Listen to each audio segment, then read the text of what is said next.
A pleasant good evening to everyone once again. Before we begin, I'd like to invite Mrs. Street to come and say a word of prayer for us.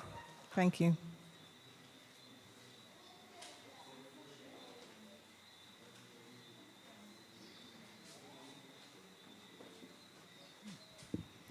Good evening. Good evening to our ministers. Ladies and gentlemen, can we stand, please?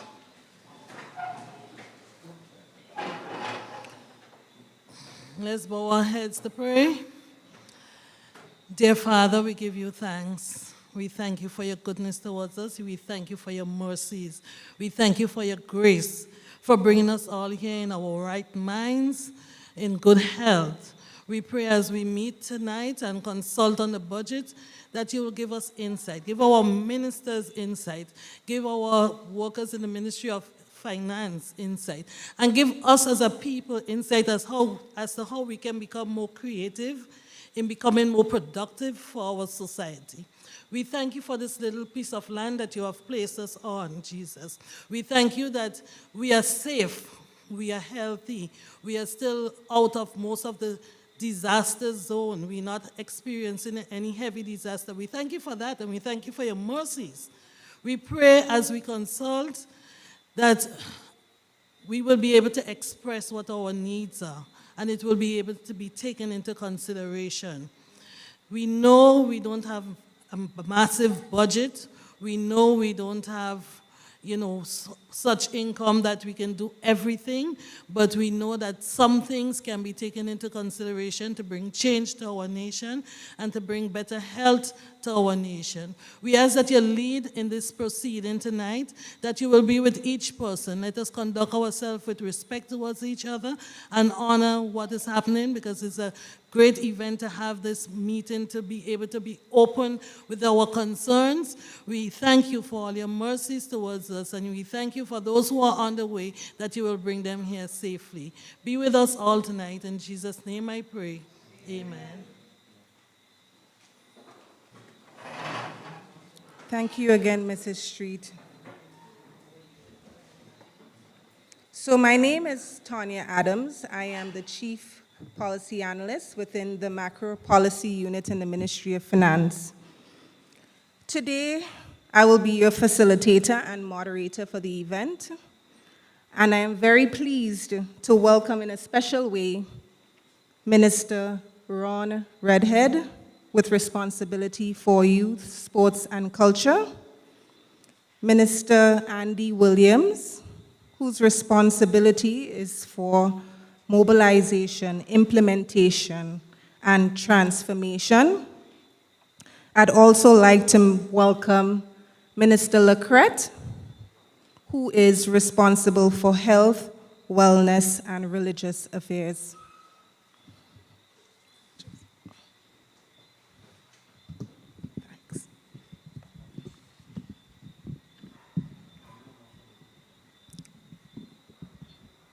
Thank you. So in today's proceedings, we will be, can you just a little bit more? Yeah, thanks. Yeah.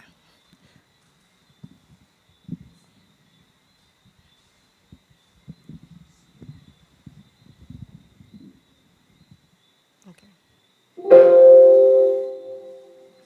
So the objective of today's proceedings is to explain, first and foremost, the budget process, because of course this is a budget consultation and our focus is on 2024, the 2024 budget. We'll also provide an overview of Grenada's economic performance for the first half of 2023.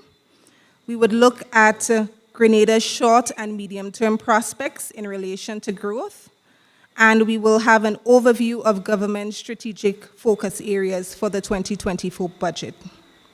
Most importantly, why we're here, is that we want to hear from you. We want to hear from our stakeholders, get their views, opinions on what is to be addressed, that is the challenges that we want addressed, priorities and solutions pertaining to issues under the 5 broad focus areas of government, that being empowerment of our people, transforming the economy, environmental management, governance and institutional rebuilding, and foreign policy.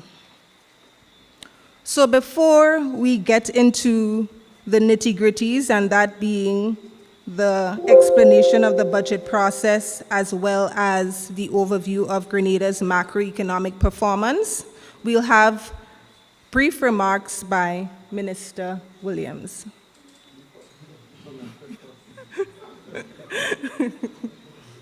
Yes, please, thank you.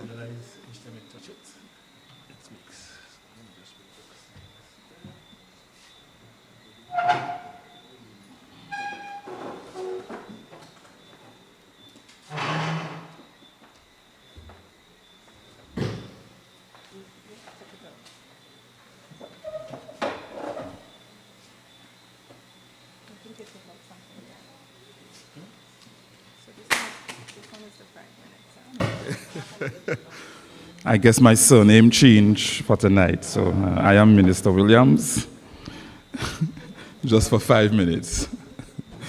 Pleasant night to everyone.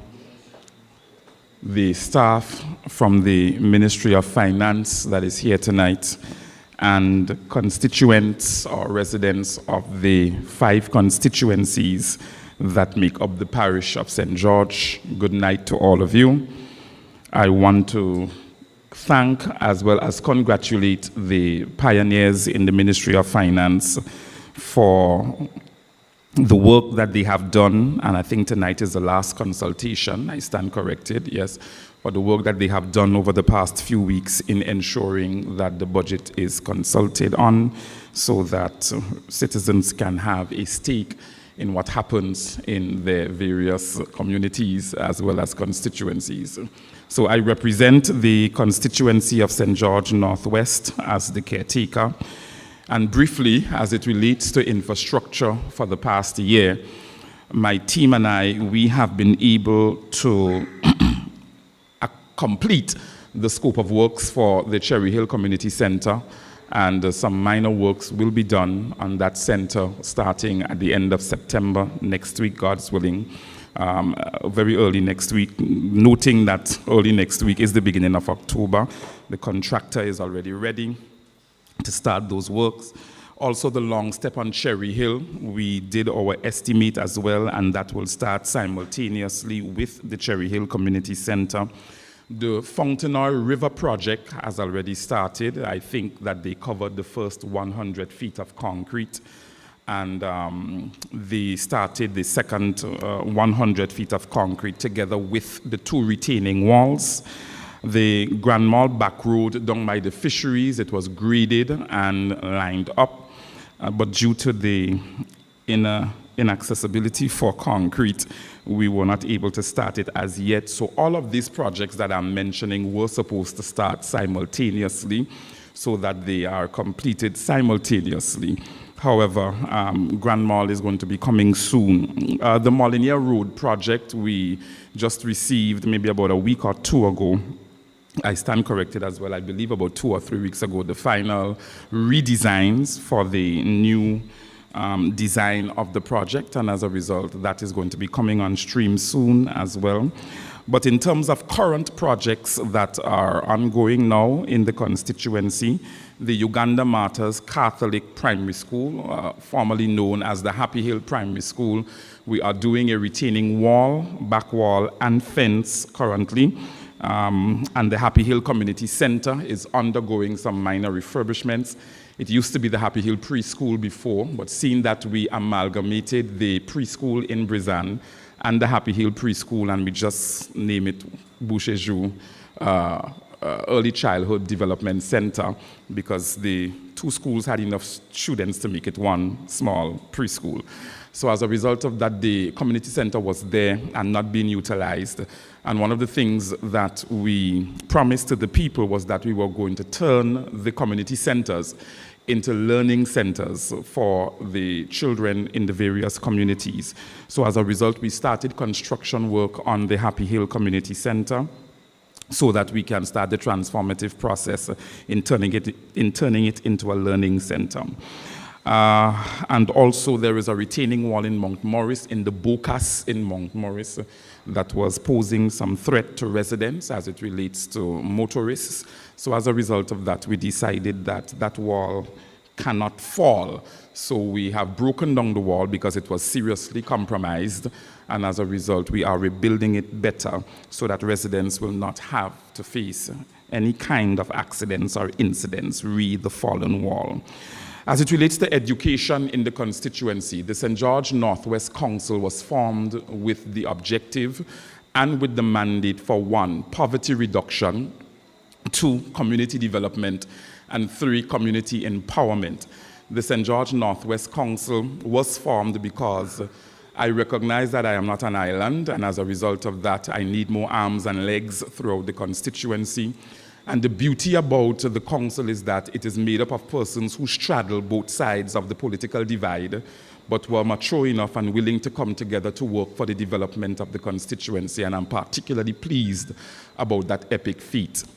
As it relates to education, there is a serious focus as it relates to working with all preschools, primary schools, and the lone secondary school in the constituency in terms of educational development.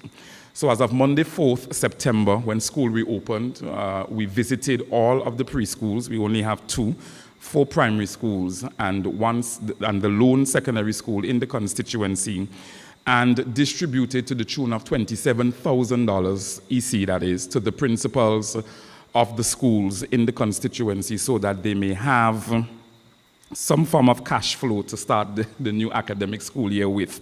Because as a former principal myself, I know how difficult it is to start school at ground zero, especially when you've done minor infrastructure works during the summer vacation, in order to accommodate the students better when they return to the plant. I believe it was well received by all principals, and as a result, the students in the constituency will be better for it. As it relates to community, to engagement, we have held 3 successful town halls thus far. Every quarter, I ensure that I go back to the community or to the constituency and engage them on some of the mandates that they have given to me and my team so that they are consistently informed and so that they can also share their feedback and receive the necessary redress that they so desire as constituents.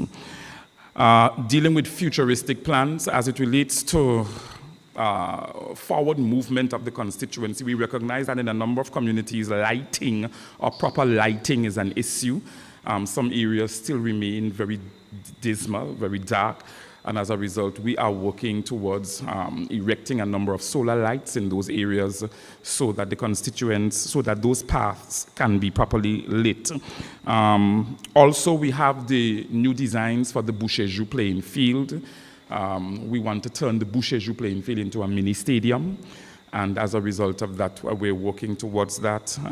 It's really heavy on my heart to do so, because I believe it's definitely going to raise the character of the community of Boucher-Joux, and as a result, the residents will be better for it because it's going to bring some commercial activity to the constituency as well.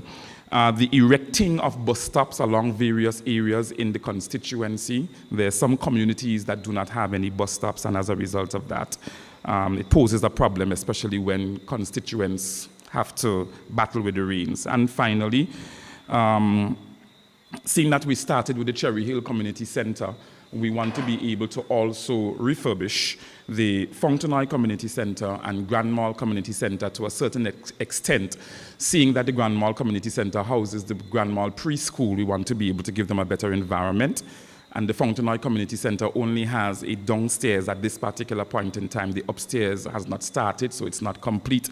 And some minor refurbishment work must be done on the lower level as well of the Fountainoy Community Center. So those are some of the things that we have been able to accomplish thus far as a council in St. George Northwest, and the latter were the futuristic plans that we have to see the constituency move forward. Thank you very much.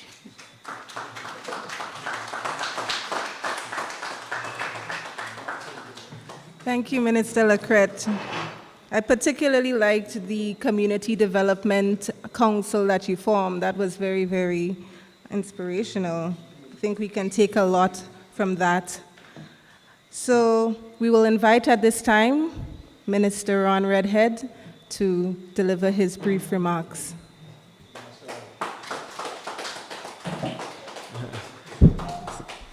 Minister of Health, let me just say that you took all the words out of my mouth. I don't know if I can add anything.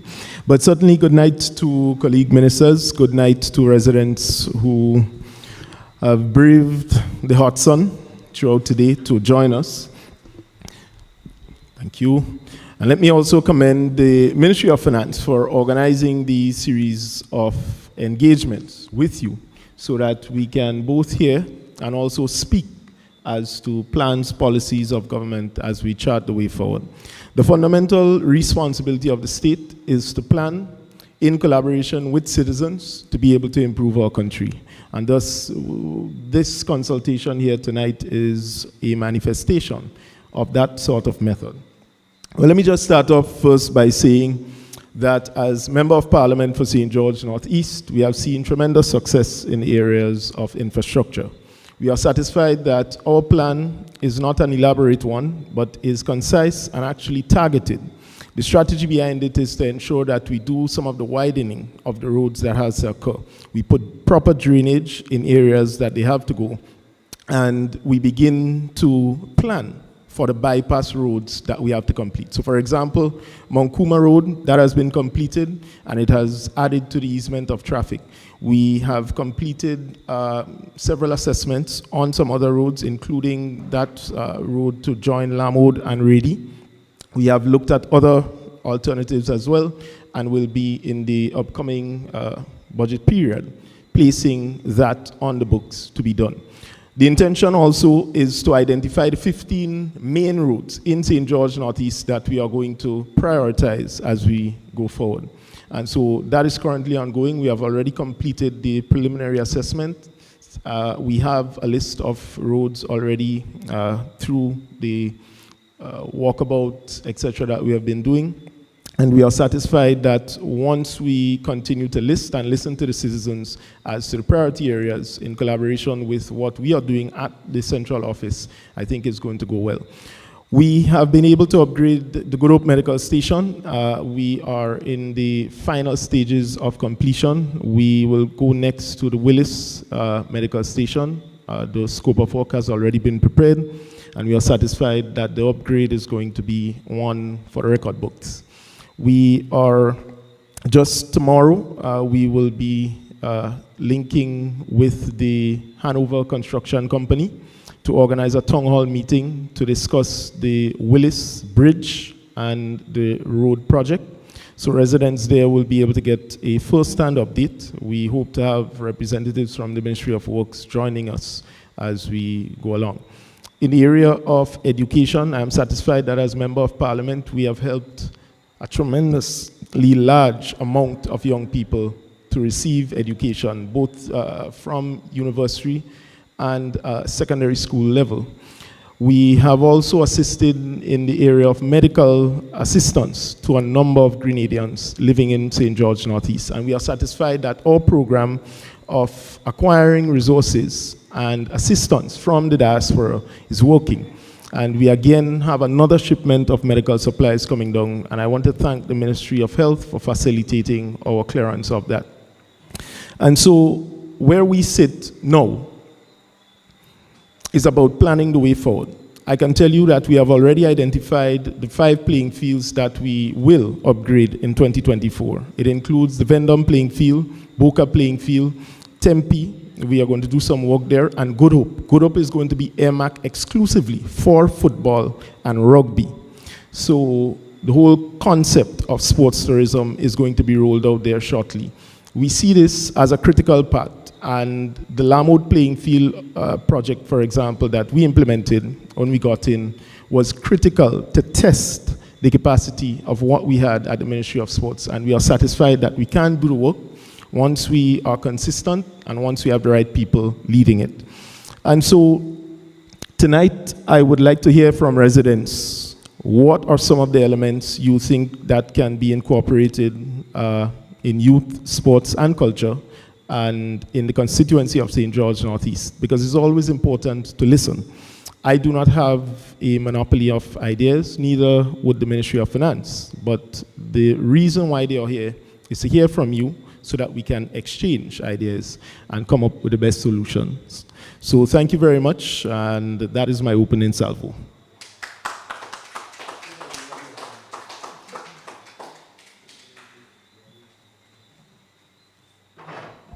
Thank you, Minister. We'll invite at this time Minister Andy Williams to make his brief remarks as well.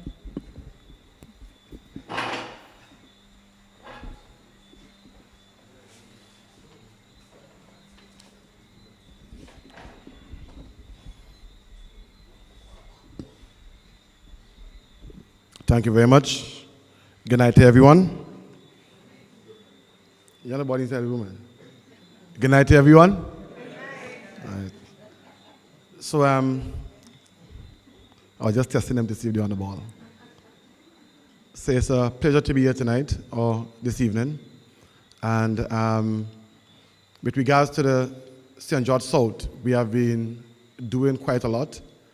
We have, when it comes to infrastructure and roads, we have done roads in Fenton Village, Callis, Frequente, Woodlands, Golf Course, but however, we still have a lot more to do.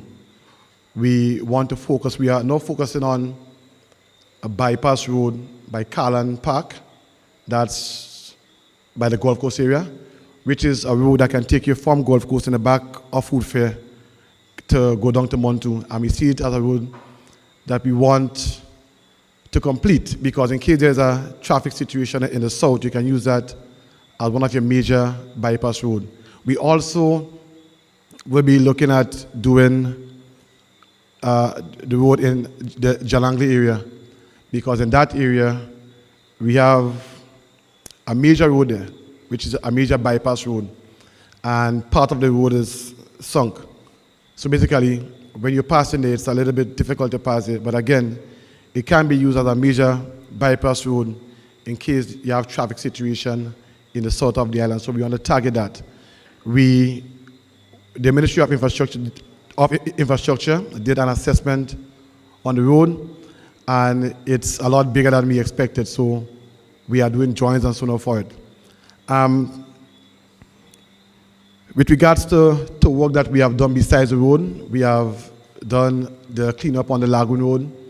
We have also done the beautification in the lagoon. We have placed solar lights on bus stops, because, you know, when you're waiting for bus in the night, in the dark areas, it can be dangerous, and we acknowledge that. We are looking out for the safety of our citizens. So that is part of what we have done. We are also doing work we have done work on the Wall Street area, where, you know, the normal DTD vendor will come out to sell. And the reason why, because we understand the importance of someone really trying or going out to make a living, and we want to enhance that.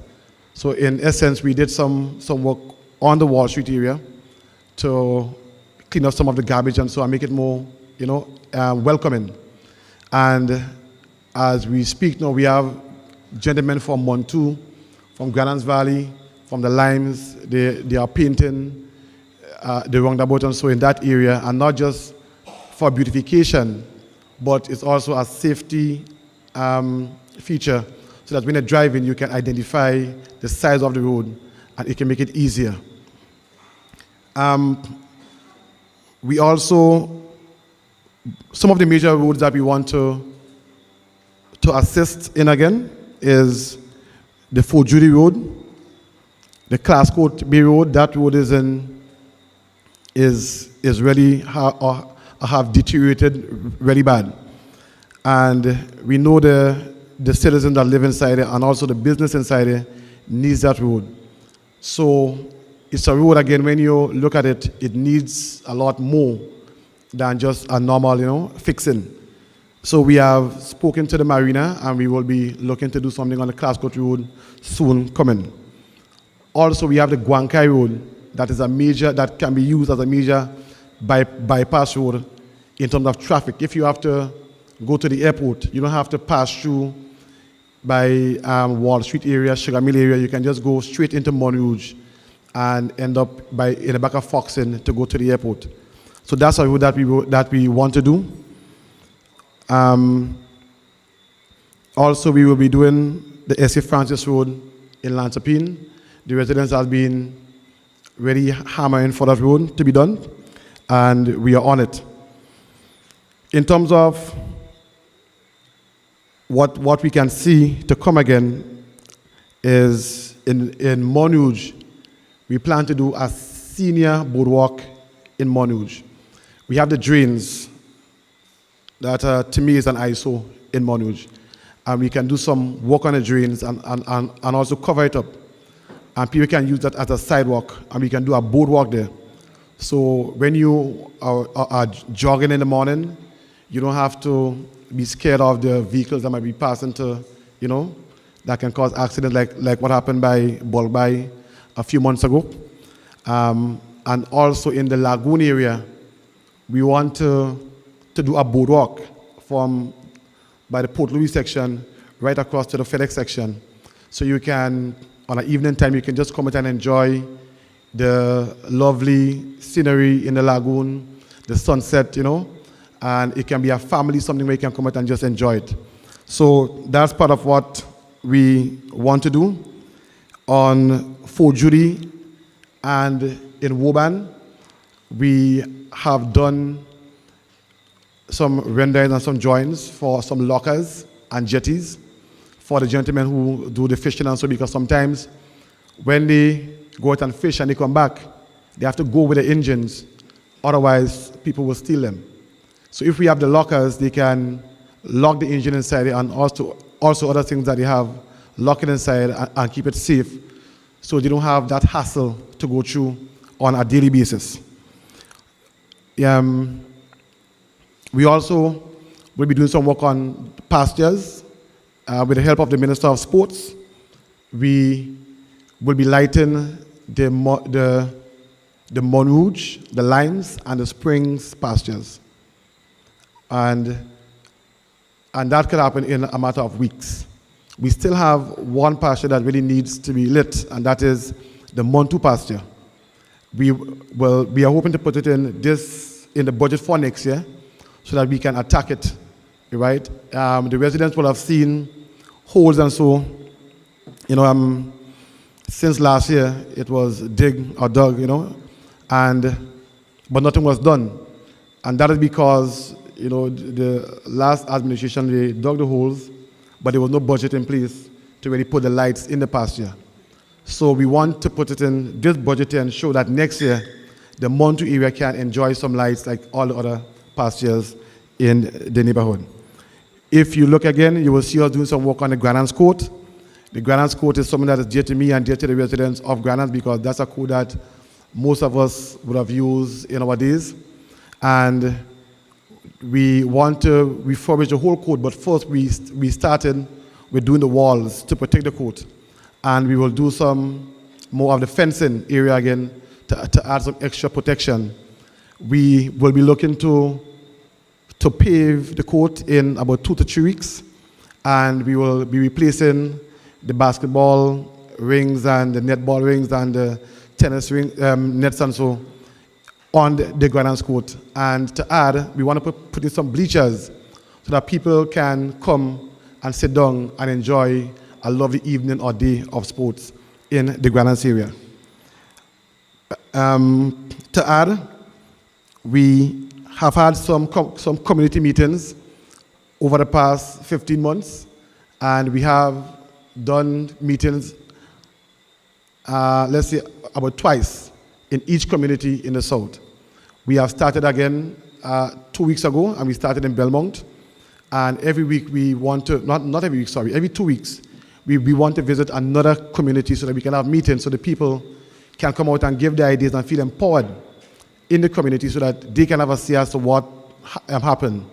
As we know, government is supposed to be of the people, for the people, and by the people, and government is supposed to include people, and that is why we are doing those meetings. One project that you can see, that you will see happening in the south especially, is a project called a Southern Water Expansion Project.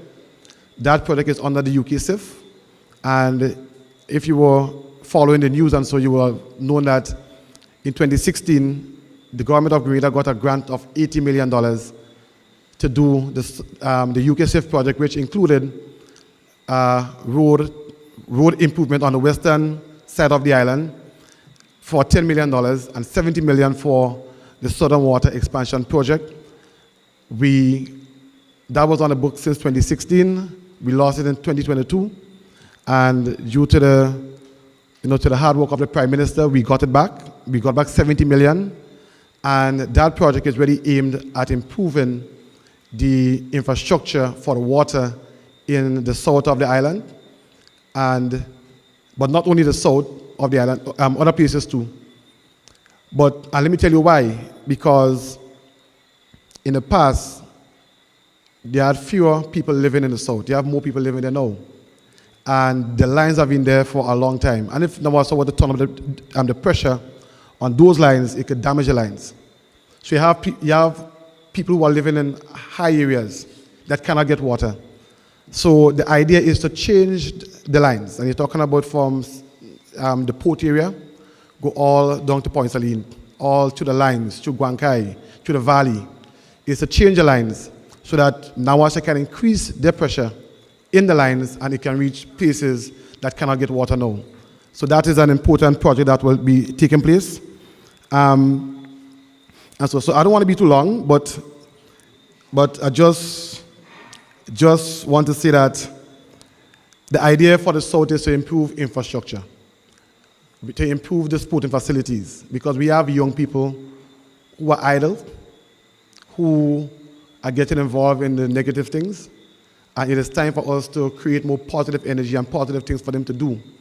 And that is the aim. But we must improve the infrastructure first, right? Before we can start paying attention, or not paying attention, but targeting these things. And that is the intention. So I know my two colleagues are laughing because they find I think are still too long already. But I just felt necessary to say these things. Thank you.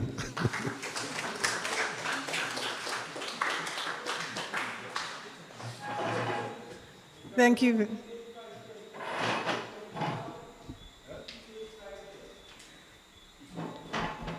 Thank you, Minister. So we see a lot has been happening, and still there's a lot to be done. So as we know, no budget could be implemented if the performance of the government isn't as well as it should. So right now we're going to have a very brief video presentation which would capture the macroeconomic performance of Grenada, so what's happening in our economy, as well as tell us a bit about our priorities for the next 5 years, so our medium-term priorities, as well as the performance of government's fiscal. So we'll have now a video presentation.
Hey, Jonathan, is that the permanent secretary of the Ministry of Finance?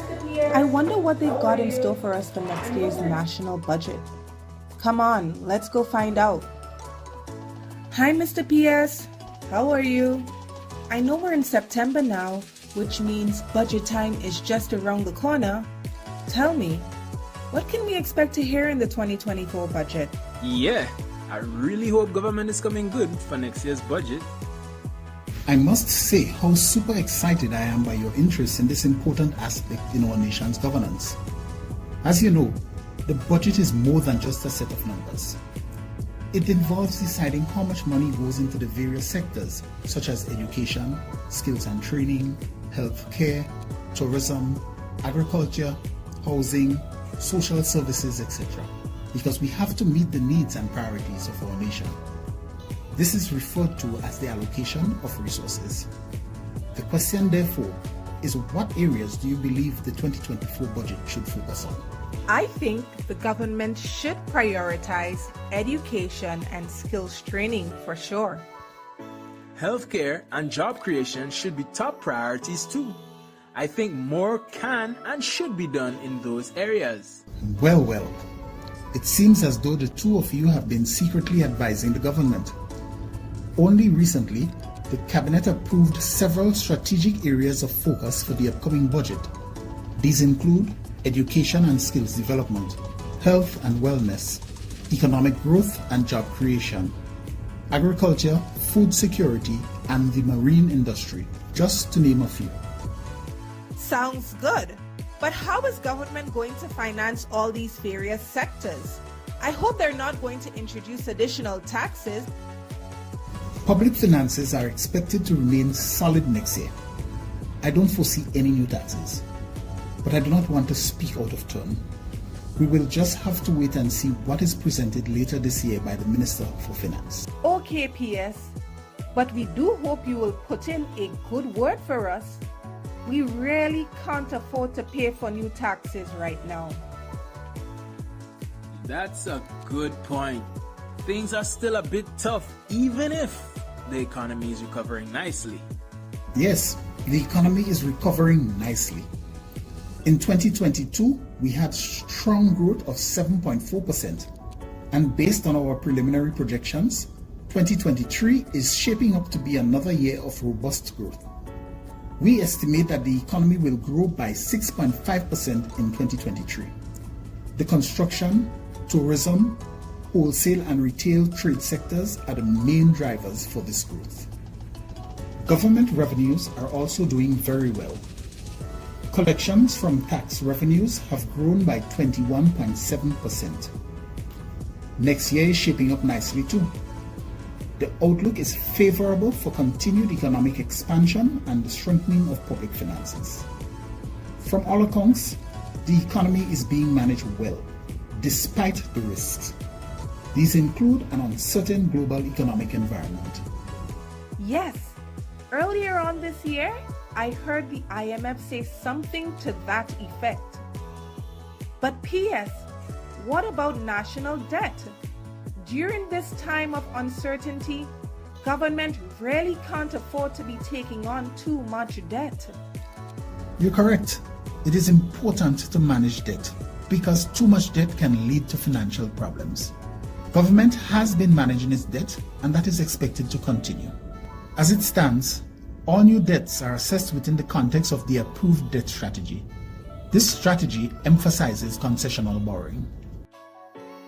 All right, PS. Although that sounds nice, what are we doing about the price of things in Grenada? It is extremely difficult for persons to save money because all of it is being spent on groceries. The cost of things in Grenada are so high. What is the government doing to fix that? Everyone has asked that question. The high cost of living continues to be a major challenge for governments all over. That said, some prices have come down, and the expectation is that inflation will ease even further next year. We really look forward to lower prices. We hope that in the 2024 budget, there will be some additional measures to address the cost of living. If I recall, some were introduced last year. Government introduced several measures to help ease the price pressures on the population, such as the removal of VAT on several food items, the reduction of VAT on electricity bills, the reduction in the petrol tax.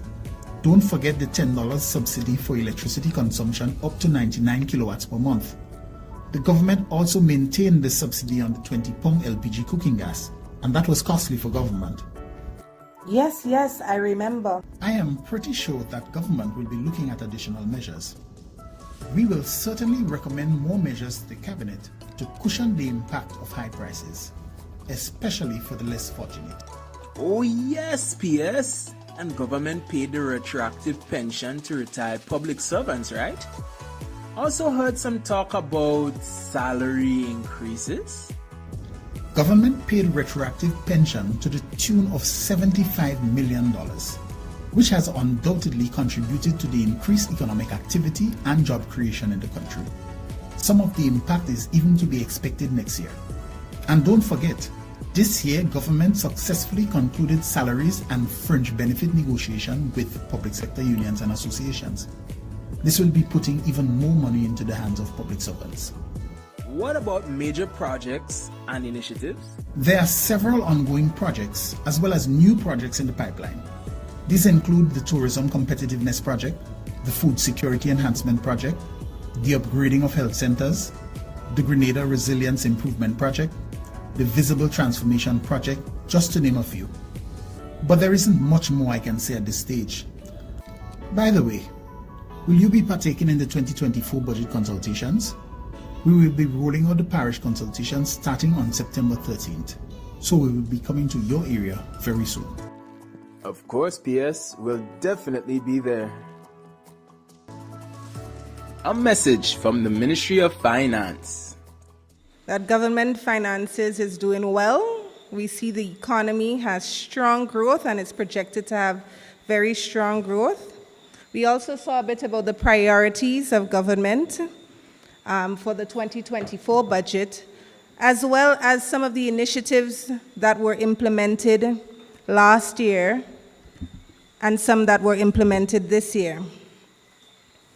So before we go on to open the floor, we will have a presentation by Mr. Justin Hazard, who will be touching on the budget process, because of course, for us to be able to comment on it, we must be able to understand what that process is about. So we invite Mr. Hazard to come and give us a brief presentation.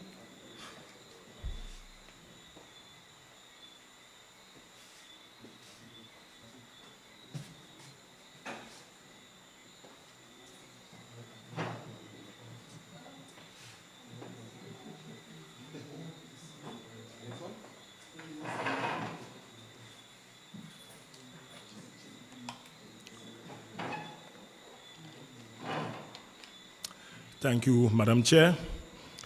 I will stand on the protocol already established. I would really like to, first of all, thank you all for coming out to this budget consultation. And I'm happy to be up here to present to you in a consolidated way the budget process. There's no way I can do the budget process in 15 or 20 minutes, but I'll do my best to condense it as much as possible and give the information in very layman terms so we all could leave here with some knowledge of the budget process.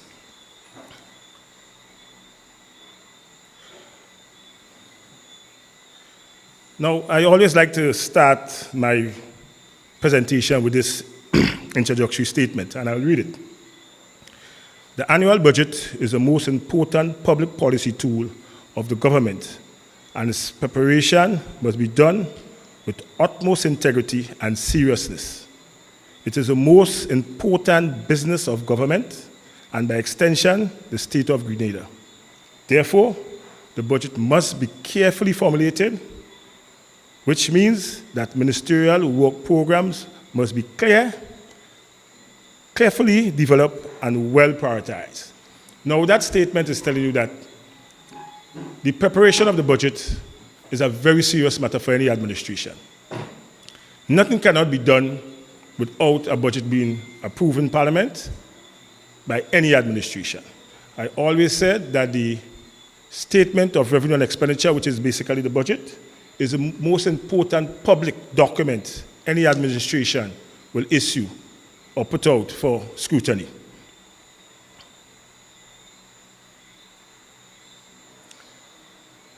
The formulation, the approval, presentation, and implementation of the budget, the Appropriation Act supplementary thereto, shall be based on the principle of stability, prudence, sustainability, transparency, and consistency. Now, and this is why the budget is a public document. It's transparent. It has to be prepared with some prudency. The government just can't allocate allocation for projects they must prioritize in regards to what they want to achieve.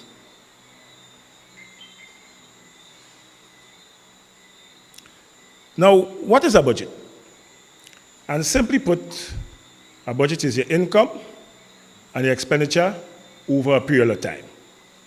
It must be for a specific time. So you have your monthly income and you have your expenditure, and you'll do a budget. Some people will do it in their mind, they'll write it down on a piece of paper, and that's a budget. But in a broader sense of government, a budget is a statement of allocation of finance resources which government will use to provide assistance and service to improve the social, economic, and well-being of its people. So everything that is put in the budget is put there for the benefit of we, the populace, we, the citizens of Grenada. The budget is a reconciliation process whereby people, the minister, members of the legislative, public servants, civil society, organization, and other stakeholders engage in debate and on various views and arriving at allocation of resources. And this is what we're doing here now. We come to you, we come to debate, you will tell us what you want to see, and we will arrive at allocation in the budget to make sure that what you propose will see some light in implementation, some form in the budget process. The budget also governs the behavior of public officers. And you might wonder, how could a budget do that? Now, the estimate of revenue and expenditure has what you call performance indicators in it. And in these performance indicators can measure what a ministry does, what a ministry achieves, what they intend to achieve. And it's important for we to look at these performance indicators because you don't want to give a ministry $30 million and at the end of the financial year, they cannot show you what was achieved and what they intend to achieve the next year. So it's important. That's how we monitor the behavior of public officers through the budget. As I said before, budget makeup of revenue and expenditure. Government has two areas of expenditure. We have the recurrent expenditure and the capital expenditure. And each item in the budget must have a source of fund. We must know where the money is coming from. It's just the same as you at home.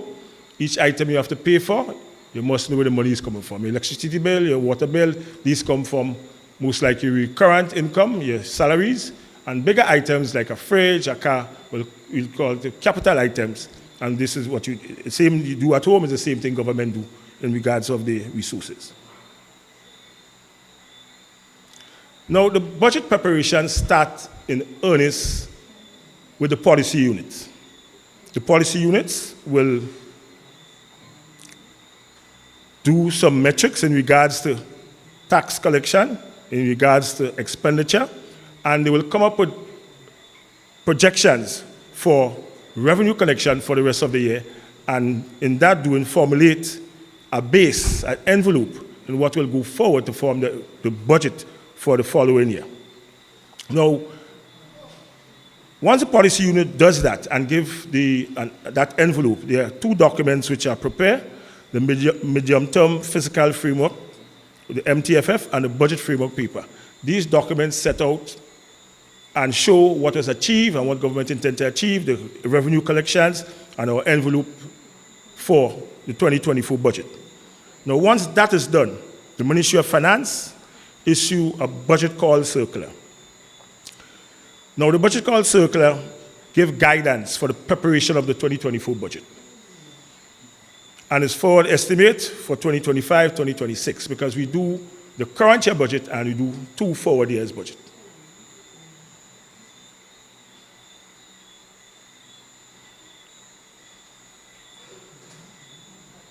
Right. So in the preparation of the budget, the ministries and departments must take in consideration the strategic priorities of government that are contained in the 2023-2025 Medium-Term Action Plan, the MTAP, which is aligned to the National Development Plan 2020-2035.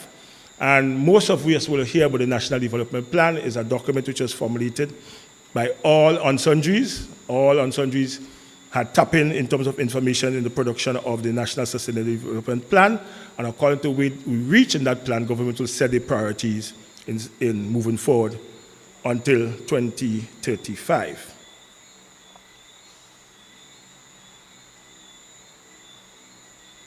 Now, once we send out this budget call circular to the line ministry, we'll also send them out a template which they have to do the draft budget and send back to the Ministry of Finance. Now, sometimes we do send ceilings to the ministry, sometimes we do not. Once the ministries done the draft budget and submit it to the Ministry of Finance, we at the Ministry of Finance and Extension of the Budget Unit collate these figures and make sure that what we're collating is within the envelope that government is willing to work with for that financial year, that budget year. Now, if we find ministries submit something that is way over the envelope, we'll have selective consultation with different ministries. To bring them in line, we might have to not necessarily cut the budget, but see where we can get savings from somewhere else and bring in, so we could be, all of us could be speaking on the same level. Now, as I mentioned before, the budget must have a source of fund. Each item in the budget, we must know where the money is coming from. Now, where does government get its revenue? And there are these 5 main areas which government gets its revenue. The recurrent revenue, tax revenue. It's, as I say, it's recurrent. Government can predict how much they will collect in any financial year. Charges on the port, income tax, land tax. Government have a good idea on what we will collect on these. And they are recurrent revenue. We collect these on a daily basis. Grant funding. Friendly nations, friendly organization could give government grant support. Most of the time, a grant fund is for a particular project, but sometimes a friendly country could give a grant for just general budget support. Then government could do loans on very soft terms, very low interest rate. Government will seek loans to help finance the budget. Savings, once the government have been prudent in any financial year, they can achieve savings, and these savings will be used to finance the budget in the upcoming year. Investment, government invests on the exchange market. We invest bonds, and these returns, we use it to finance our budget.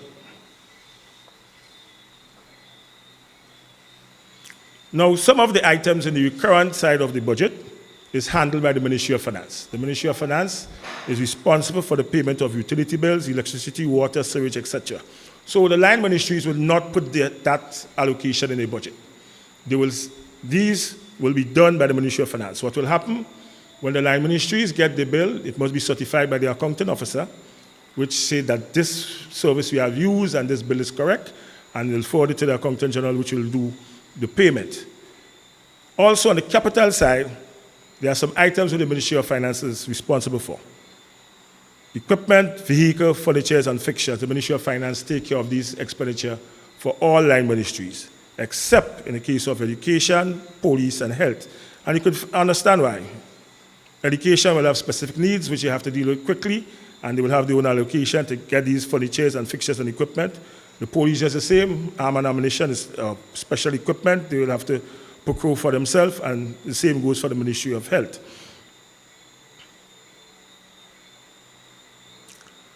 Approval and appropriation. Now, a budget must be approved. We don't just put down figures and then start to spend. The budget goes through our approval process, and the first approval process is at the cabinet. When we collate these figures, we go to the cabinet. The cabinet will approve what we bring. Sometimes there are changes are made at cabinet level. And when that is done, we move on to the Parliamentary Finance Committee for approval. The Parliamentary Finance Committee is made up of all MPs in the House, in the lower house. So all selective members of the House, elective members of the House. So you find both the leading administration and the opposition MPs get an opportunity to scrutinize the budget even before the Minister of Finance present.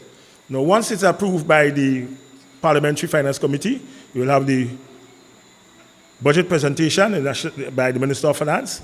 You will have the debate of the budget in the upper and lower house, and this has to be done between November and December. And then you have also the debate in the Senate. I know we look forward to the debate more than ever these days because of the making of the House. And I always say the Senate also have very healthy debate because of its construct. The Senate have 3 opposition senators, 3 government officers. It have labor, private sector, and agriculture senators. So you have healthy debate also take place in the Senate.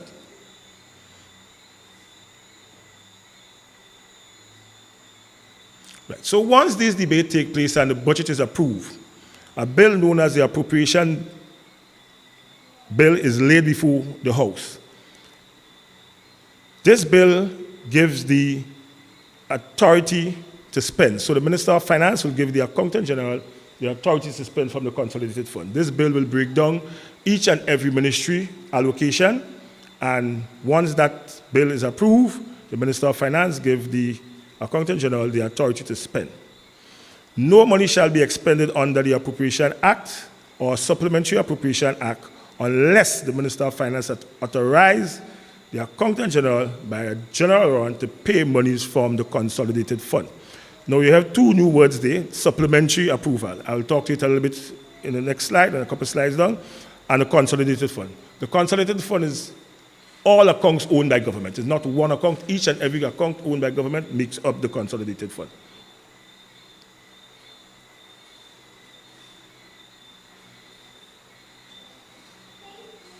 Now, once that is done, the Ministry of Finance will give guidelines for the implementation of the budget.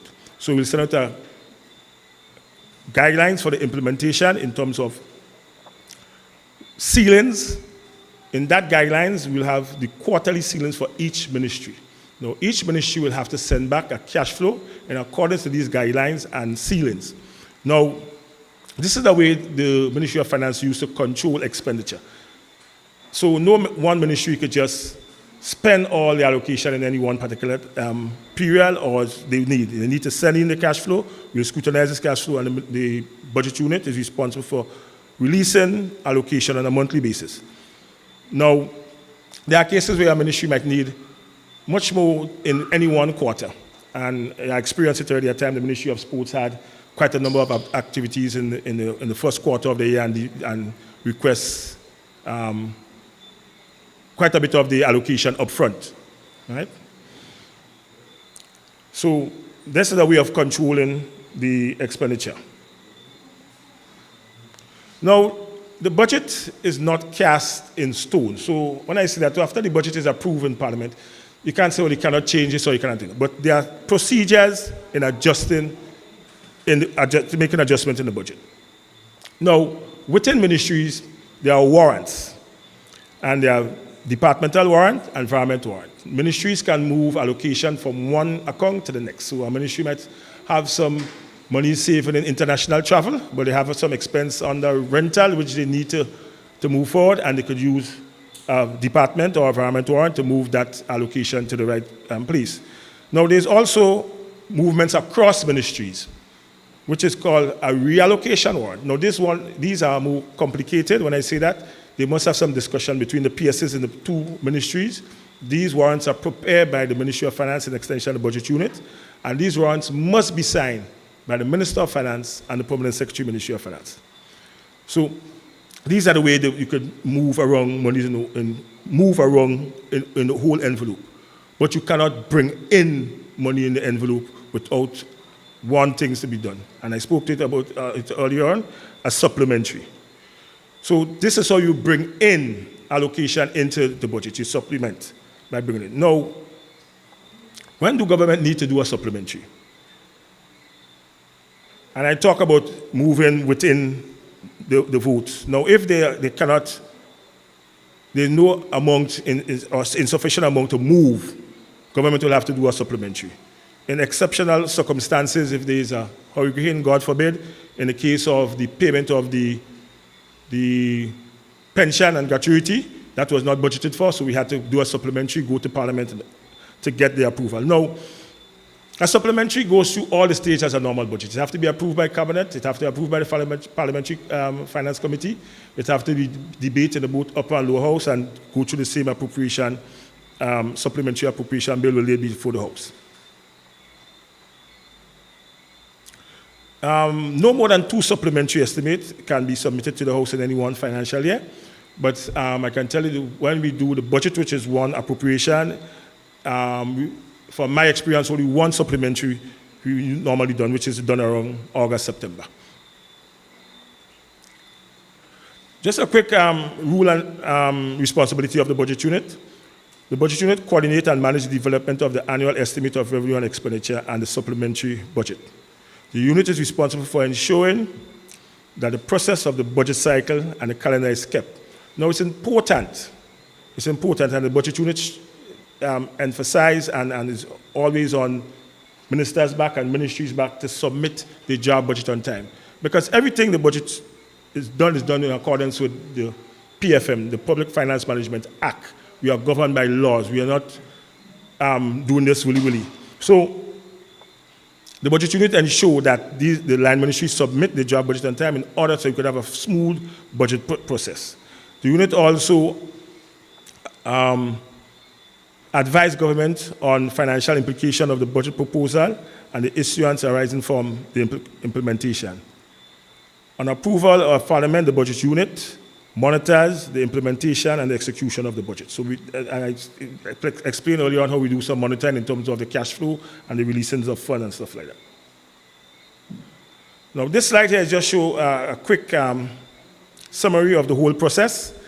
The first process in terms of the economic fiscal forecast, which is done by the policy unit, which will give us the midterm fiscal framework and the budget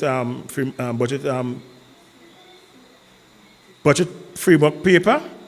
Then you have the preparation and submission of the budget call circular, the preparation and submission of the estimate by the line ministries to the Ministry of Finance. We have selective consultation with the ministries, and we also have public consultation, which we're doing now. Then we have the presentation of the budget to Cabinet, Finance Committee, the parliamentary presentation, the parliamentary speech, the budget speech, debate in the House, the issuance of the general warrant, budget execution, budgeting, monitoring, and reporting. Now, this is the last slide, and I always like to conclude of reminding us what governs the budget. The budget preparation, implementation, and monitoring of the national budget is guided by the Public Finance Management Act and the supporting laws such as the Fiscal Responsibility Act and the Public Procurement and Disposal of Public Property Act. So everything that we do in the budget process is governed by law. We have to be, so when ministers tell you sometimes they don't have the allocation in it, we have to look to see if we have savings somewhere. It's because they cannot just move as they want. Everything is governed by law. So that was the last slide, and thank you very much. I'll put you back on to Madam Chair.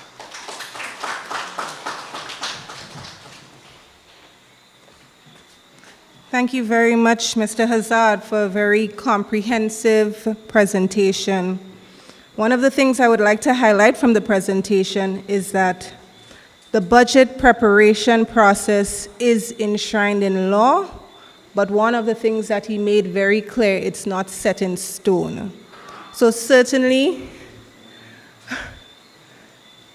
we'd just like to recognize the presence of Honorable Philip Telesford, Minister with responsibility for housing and community development. Thank you for joining us. Right, so this is a time you have all been waiting for. It is a time for you to pose your questions, state your opinions maybe, and most importantly, the solutions.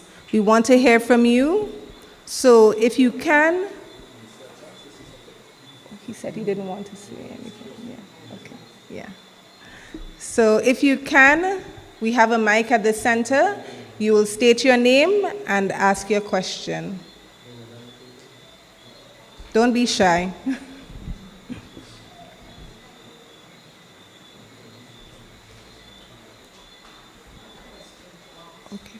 Okay.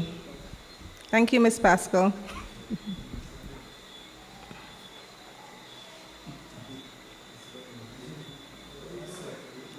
Evening all.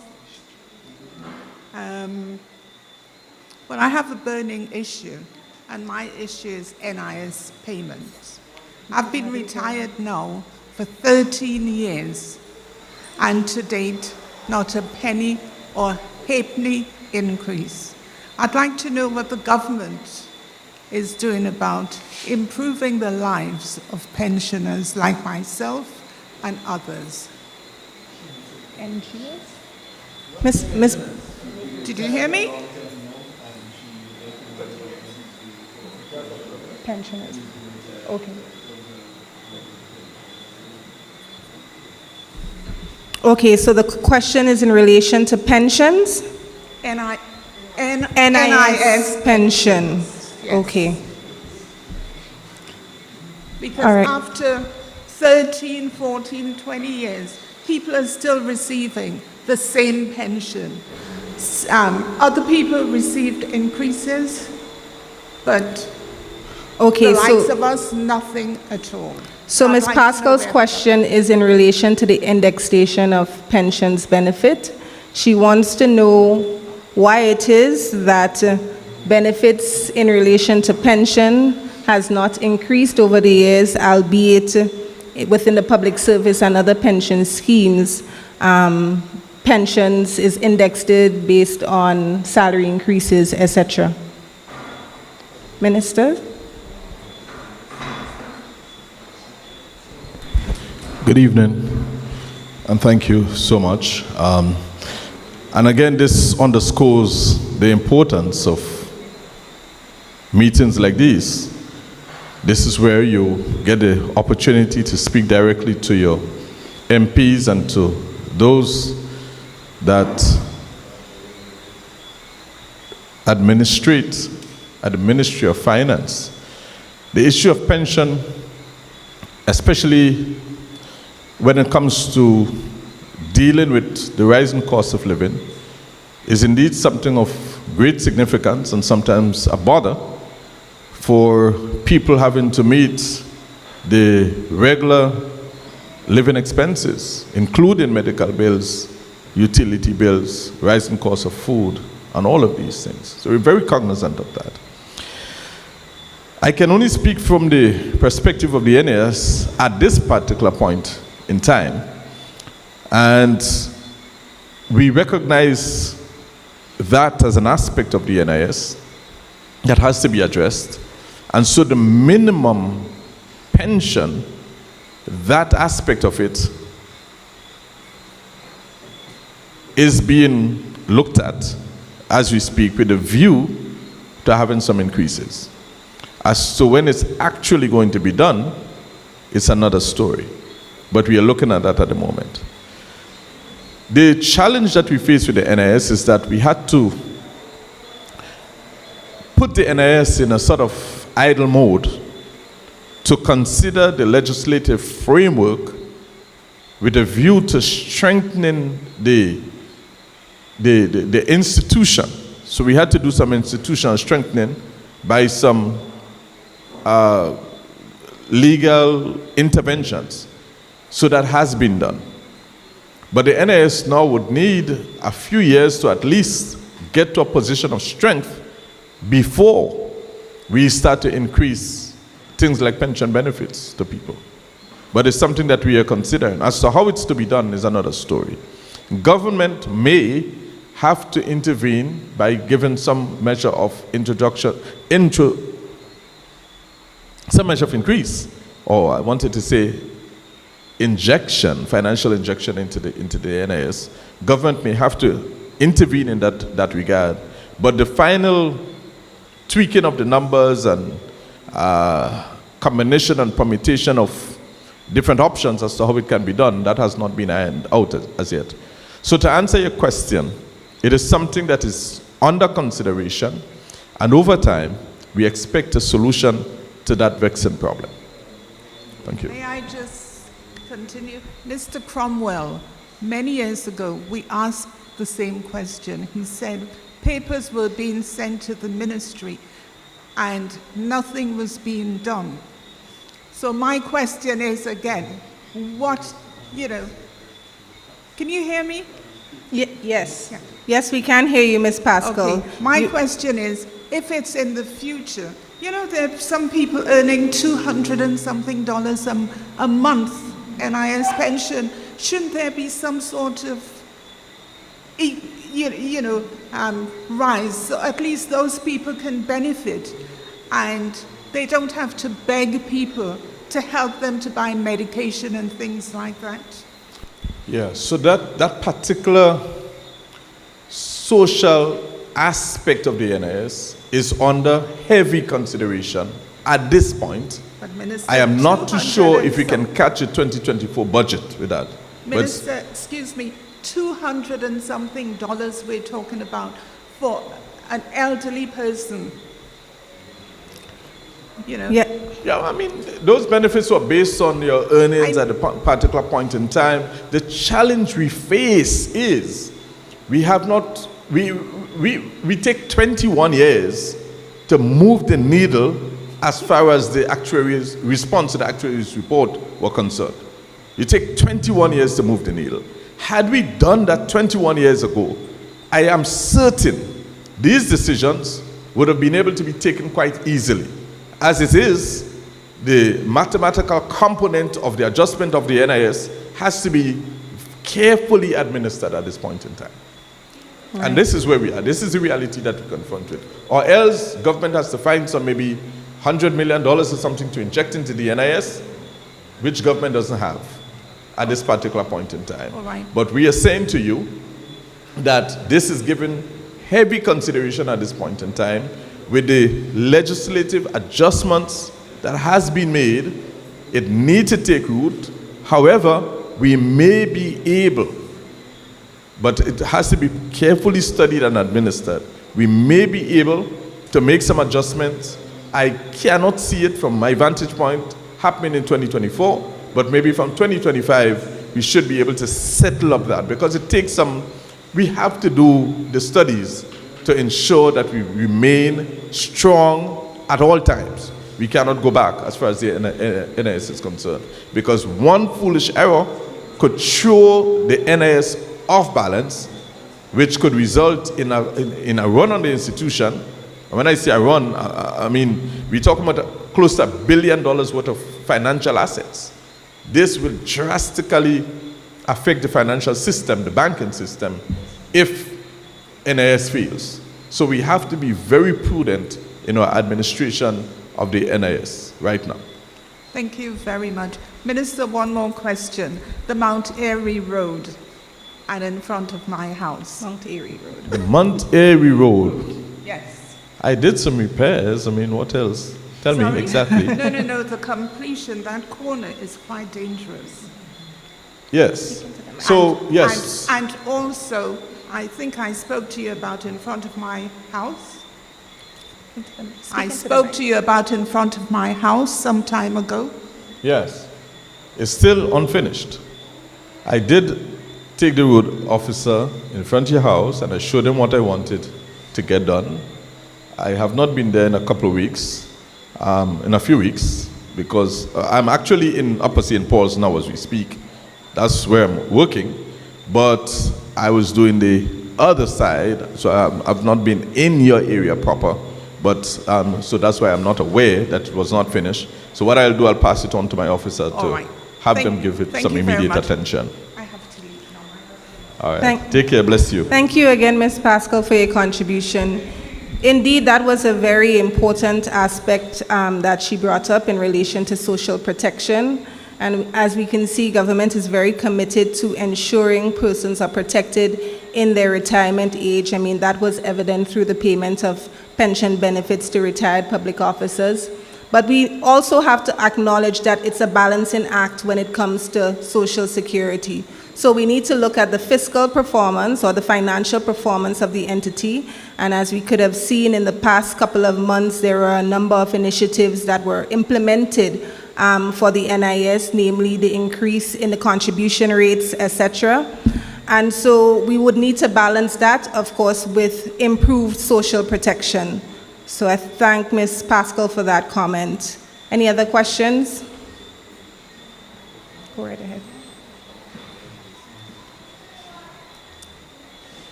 Good evening. I have a very sensitive question, or well, a comment to make for inclusion in the budget. And that is, coming closer to the reopening of schools, there was a bit of rumor allegation concerning the Ministry of Education and its stand to have certain things being included in the curriculum. I'm here to raise the, you're not hearing? I'm here to raise an inclusion in the budget where we can prepare through knowledge our people for the possibility of having same-sex being a bit more open in our country. I must say that I am not stating if I am for it or against it.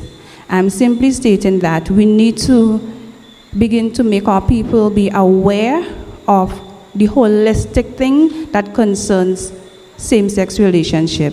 And by that I mean children, I'm not using Grenada, they have an option of choosing if they want to be a boy or a girl. And then later on, they may have that fight between the natural of which they were born with and the hormones that was placed within them, right? And that is something that is compromising to them as the individual. So if we can have implemented or been included in the budget where persons, a committee can be put together so that persons who are capable of informing persons, if it be by what we are doing here through the town hall meeting or whatever it is, but to inform persons of the risks that are involved, the holistic risk of having this. I trust my points came across quite clear a bit. Okay, let me try to see if I can summarize your question or comment.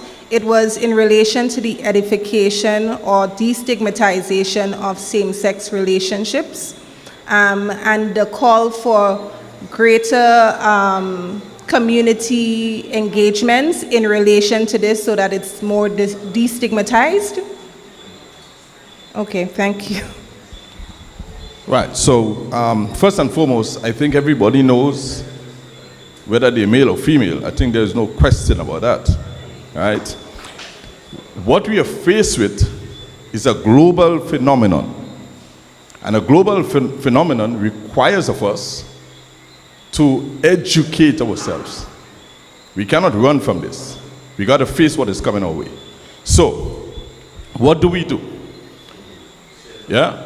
We got to equip ourselves, because if we fail to teach our children what is right and what is wrong, and there is right and there is wrong, and if we fail to educate them on the reality of LGBTQ and whatever is confronting us, then we would fail our children altogether. So there must be a way that they're going to confront this. Because if you fail to educate them, now, when they get to universities, they're going to meet the reality.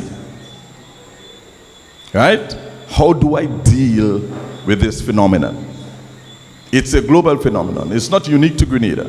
So the matter of education is something we have to treat with properly. You're born a male, you're born a female. That's a given. People know that. But people have tendencies. I don't apologize for what is right or what is wrong. People have certain tendencies. People have things that they like and they want to do. Listen, I tell you, I ask you the simple question.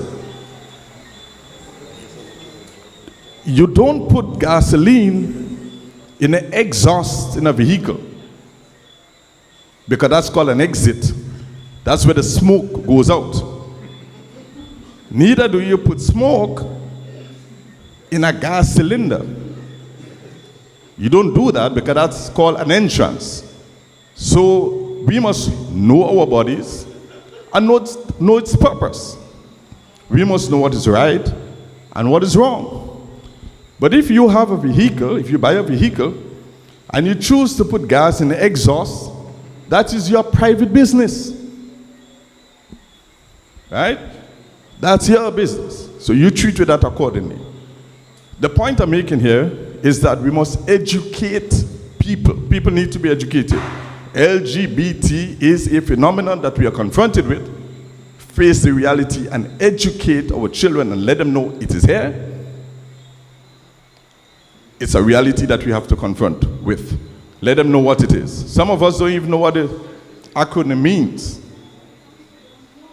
So we need to educate across the board what it is.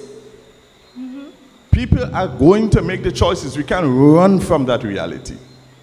What you don't do is to force your will and your preference upon another. That's unfair. But the education is important. And we can't run from it. Because if we fail to educate our children and educate even our parents, when they go outside there and they face with the phenomenon, they will not know how to respond. Simple. Yes, thank you very much, Minister, for that comment. I think it was recently I was listening to some healthcare providers in the US, and they were educating persons on the difference between sex and gender, indicating that sex is actually binary. It's your biological makeup, male or female, but gender is more fluid.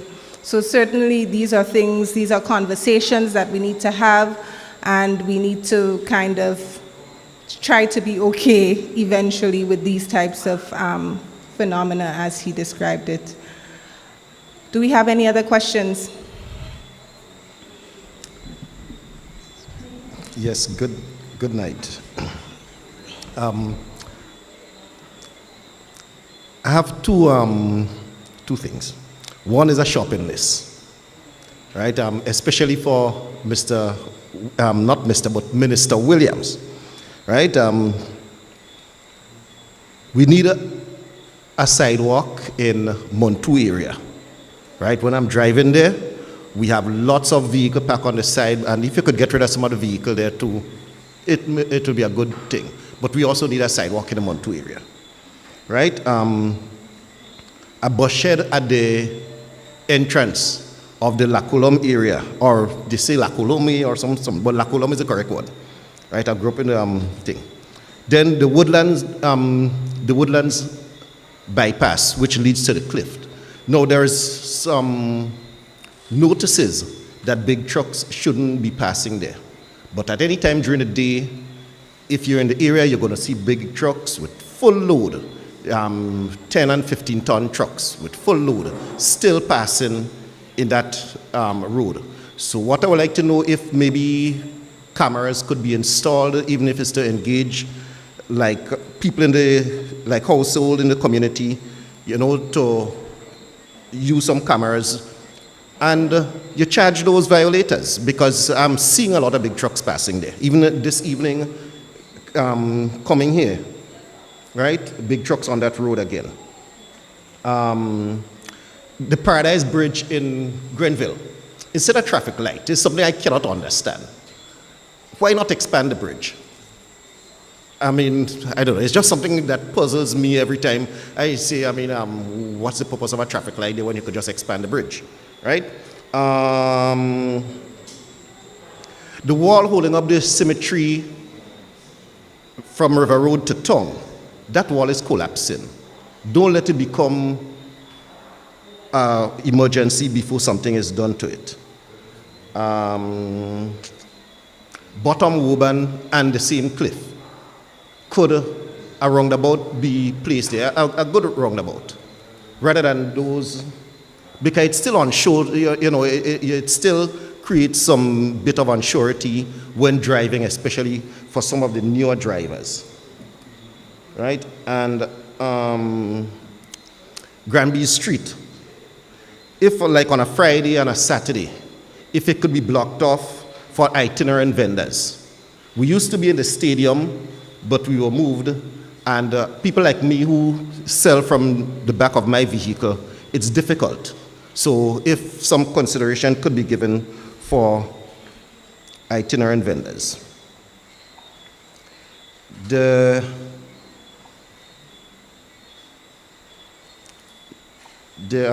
other issue I have, right? I give my name? I said my name? Anyhow, if I didn't say my name, my name is Paul Street, by the way, right? And I've been a poultry farmer for maybe about 35 years, and also a victim of predial larceny for about the same amount of years, right?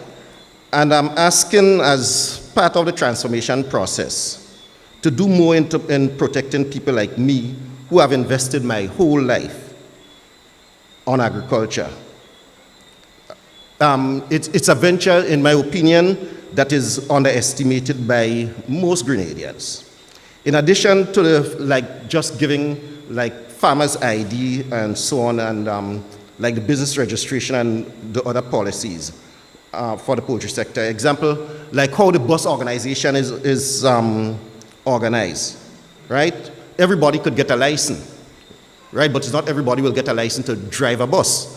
And with those who get a license to drive a bus, is not to say that you could drive a bus on any route that you choose. We need to look at agriculture seriously if we want that sector to grow, and put some proper regulation in place. Because what we have over the years, someone gonna come in, they buy some chicken, they find the market is not as good as they're thinking it is, they get out, and we get this high and low, up and down, and artificial shortage. Right? Somebody could get up the next day and, as I say, just buy some chicken and they're considered a farmer. We need to also look at that and change it. Farming is a science, right? We don't treat it like a science. And even the government partaking in that sort of retrograde development of agriculture, they have this thing that they call it poverty alleviation program, whereby they're going to give people some 10 chickens and so on. It doesn't help. You know, there's an old saying, if you do the same thing over and over and expecting a different result, is a definition of insanity. And I think it's a definition of insanity.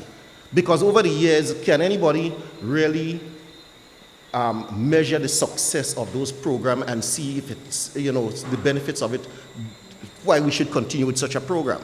When we have, like, for instance, full-time farmers who can be invested in, who gonna, let's say, employ people in the community, instead of you're just given this thing and in a short space of time it's out.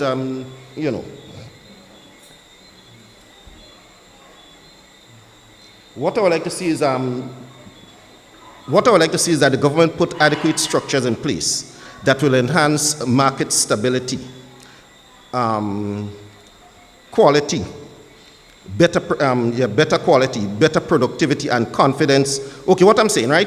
By putting adequate policies and structures in place, right? We will end up with market stability. We will end up with better quality in terms of production. We'll end up with confidence in the people who finance in those projects, right? They're going to have more confidence in us if better structures are put in place, right? There's a talk about the minimum wages, right? The minimum wage increase, sorry. If farmers cannot be profitable, right? We're only shooting ourselves in the foot. We need to address the problem facing farmers so we can pay better wages instead of ignoring the plight of farmers, which will only lead to less farmers that will engage in agriculture because they don't see it as sustainable. Because you get into it, it's like a job like any other thing, and you have to feed your family and so on. right?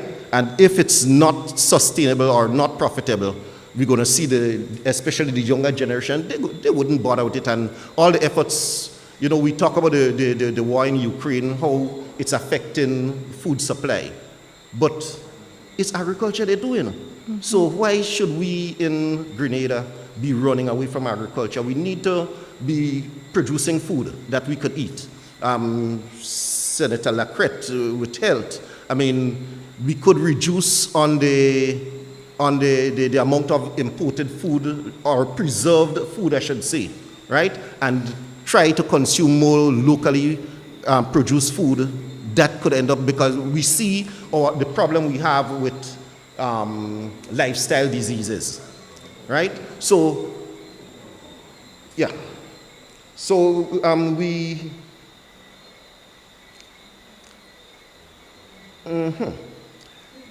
So in wrapping up, for the 35 years or so that I've been involved in farming, I'm plagued with pre-larceny, and I need a rescue action, right? The state is tough on things as marijuana and these sort of things, so, but you also need, the government need to be tough on pre-larceny, right?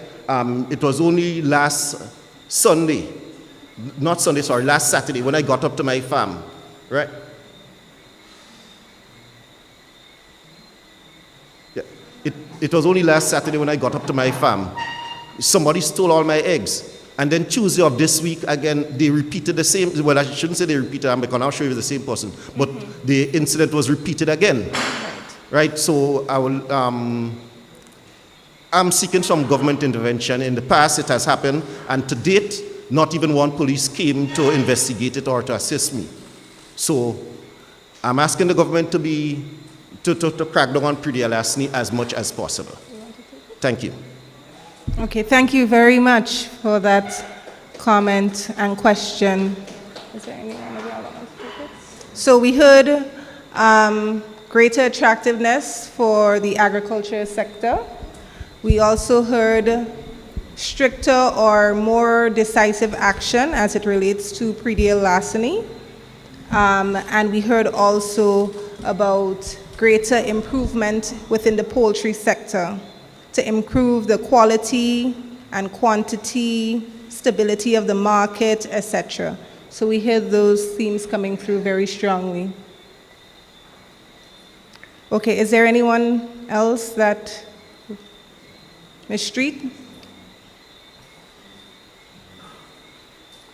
So we'll take Ms. Street and then Fiona. So good afternoon again, ministers and audience.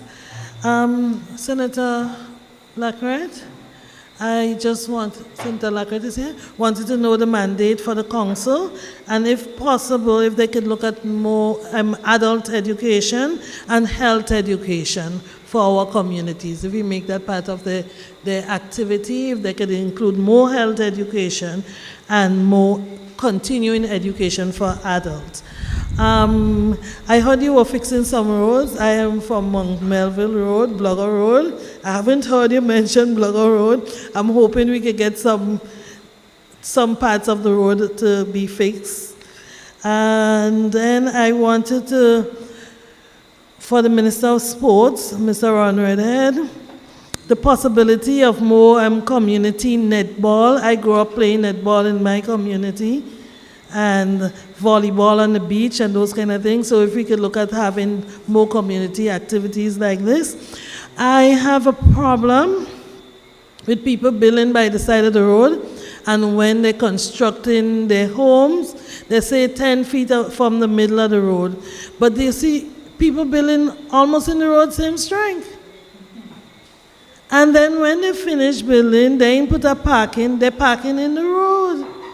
And then they pull down the road according to the structure that they are putting down. They dig down and they affect the road, weaken the structure, and nothing is happening. Physical planning are not supposed to be on it. I ain't seeing anything happening with that, and I see more roads being broken down, so I think we need to look at that. And when people are constructing their house, they put some kind of plan as to where they're going to park their vehicle. Yes? And I have one other thing. Let me see if I have it.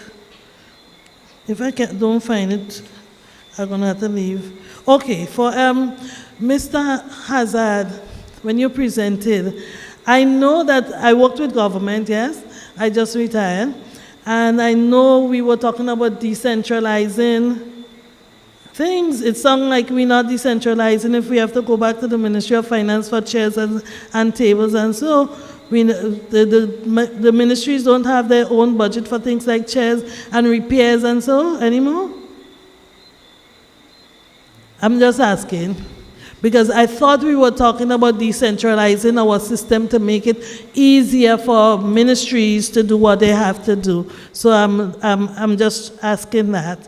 And also, I am a health promotion officer, and I know we have been talking about putting out messages, but I know we have always had a very tight and limited budget. But you see, people like Coca-Cola and all them terrible foods that is not healthy for people, you see so much ads for them. Can we get a bit of budget for advertising health? And also, I was diagnosed with cancer a year ago. I did not use chemotherapy. I'm doing natural therapy, and I'm trying to eat healthy and stay healthy. But I'm telling you, the cost of food is going to bury me quicker. So it's very costly to purchase the food. I use alternative medicine, like I buy herbs, and they are very costly too, to stay healthy. So I'm looking at the possibility, if there is a possibility, for the people bringing in the natural herbs or the herbal treatment. I know it's very costly to clear it in a port. Is there any leeway? I know that might weaken the budget, but is there any leeway to allow some, like, tax allowance, some compassion there? Thank you.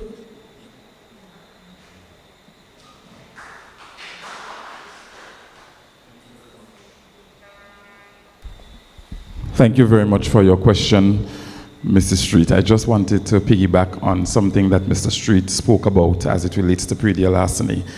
I remember that in 2005, you have the pre-deal larceny Act that was established, and the Act speaks to the establishment of a pre-deal larceny fund. And that fund, what draws or what is poured into that fund is the money that is charged to persons who are caught in the act by the magistrate court. So the fine from that goes into the fund, so that persons who are affected by pre-deal larceny, they can draw from that fund once investigation is done and the right due process is adhered to for the redress that you need based on the theft that would have taken place. However, since 2005, the Act, as it relates to the establishment of the fund, that was never done. But in May of this year, 18 years after, the current administration, the Deacon Mitchell-led administration, ensured that the fund was established. And as a result, I think that the Agriculture and Fisheries Senator in the upper house was very pleased when the fund was established, so that farmers who suffer great loss from pre-deal larceny can have some sort of financial redress. Yeah. So the fund exists currently. That does not mean that you steal your own produce. And that was a light moment for you to laugh. As it relates to health education and adult education, one of the things that I did mention when I stood up and I was speaking about the developments that occurred and that is currently occurring in the constituency of St. George Northwest is that we did promise the residents that we were going to work on reconstruction of the community centers. There are 10 communities in St. George Northwest with 10 community centers. And as a result of that, we're starting from Cherry Hill and we're going up. So Cherry Hill's refurbishment will start by the end of September, first week in August. And after the refurbishment, what we want to do is to ensure that we have some serious learning and reteaching taking place in the community centers. It will call for a lot of human resource in order for it to be built out, but throughout the constituency, I believe we have enough educators at the TAMCC level as well as the secondary level to start building out very, very small programs and see how they work in a sort of pilot form. And then we learn from the gaps and the mistakes as we go along with the Fontenoy Community Center, Grand Mall Community Center, etc. But the council did flag adult literacy as well as health education, and health education because of where I sit currently in government as a minister. You cannot have anything that speaks to health programs and health projects. You also mentioned Blogo Road. I did look at Blogo Road, but it is, and I'm going to be honest, it's on the priority list, but it's not in the top 7. Yeah. So from a medium-term perspective, and that's just the truth, from a medium-term perspective, there are a lot of other danger areas throughout the constituency that we would like to fix first before we actually go to the road. But it's on the priority list as a medium-term project, but not immediately. Is there anything else that you asked me, constituency? Right. The herbal medicine is for another discussion that you and I could talk about under 4 eyes, but because that would have to be a policy that we're going to have to look at and see whether or not how that can work, because you do have a pharmaceutical industry here in Grenada, and in some regards it's sort of branching out of the normal standards that it should operate within, and as a result we have to try and control it as a Ministry of Health. So you don't want a whole set of things be floating around the place in our mid-air, because remember that anything that is established, you always find individuals finding a black market. For that very same thing that is good, you find a black market and make it bad. So you really want it to be regulated properly and to have the right regulations in place in order to have some standard operating procedures as to how these things are used in such a small market. As it relates to health promotion, one of the things that my technical and administrative team flagged is that, well, you would know that there are 2 persons that exited the health promotion department. One was promoted and the other is on retirement, meaning yourself. And as a result of that, we have hired 1 person thus far to fill that gap. We're still hiring 1 more person in the health promotion department. And we have budgeted. In fact, well, as you would know from being in the public service for a number of years, departments must submit their budget and their strategic plans as to what they want to roll out for the new calendar year. And as a result of that health promotion, they have submitted. We looked at it with a strategic eye, because the years 2023 to 2024, to 2027 for the health sector will be the years of health sector modernization. So as a result of that, we want to be able to have health promotion that speaks to the type and kind of modernization that we want to see roll out in the health sector. Listen to me, it's not going to be no big kaboom, but incrementally, as we plan for the health sector, you will see some incremental modernized things happening, like telemedicine, a brief introduction of telemedicine, etc. So health promotion, I'm really, really happy, because promotion is something, if you've seen my videos from a constituency level, I like that, because you need to let people know what's happening, what's taking place. And because the department was not fully stocked from a human resource perspective before, we need to build out the HR in the health promotion before we can actually see the kind and type. Minister, I'm concluding. Just give me 1 minute, please. You need to see the kind of, in order for us to see the kind of health promotion that we want, we must stock the department with the HR, and we've started doing so. Yeah.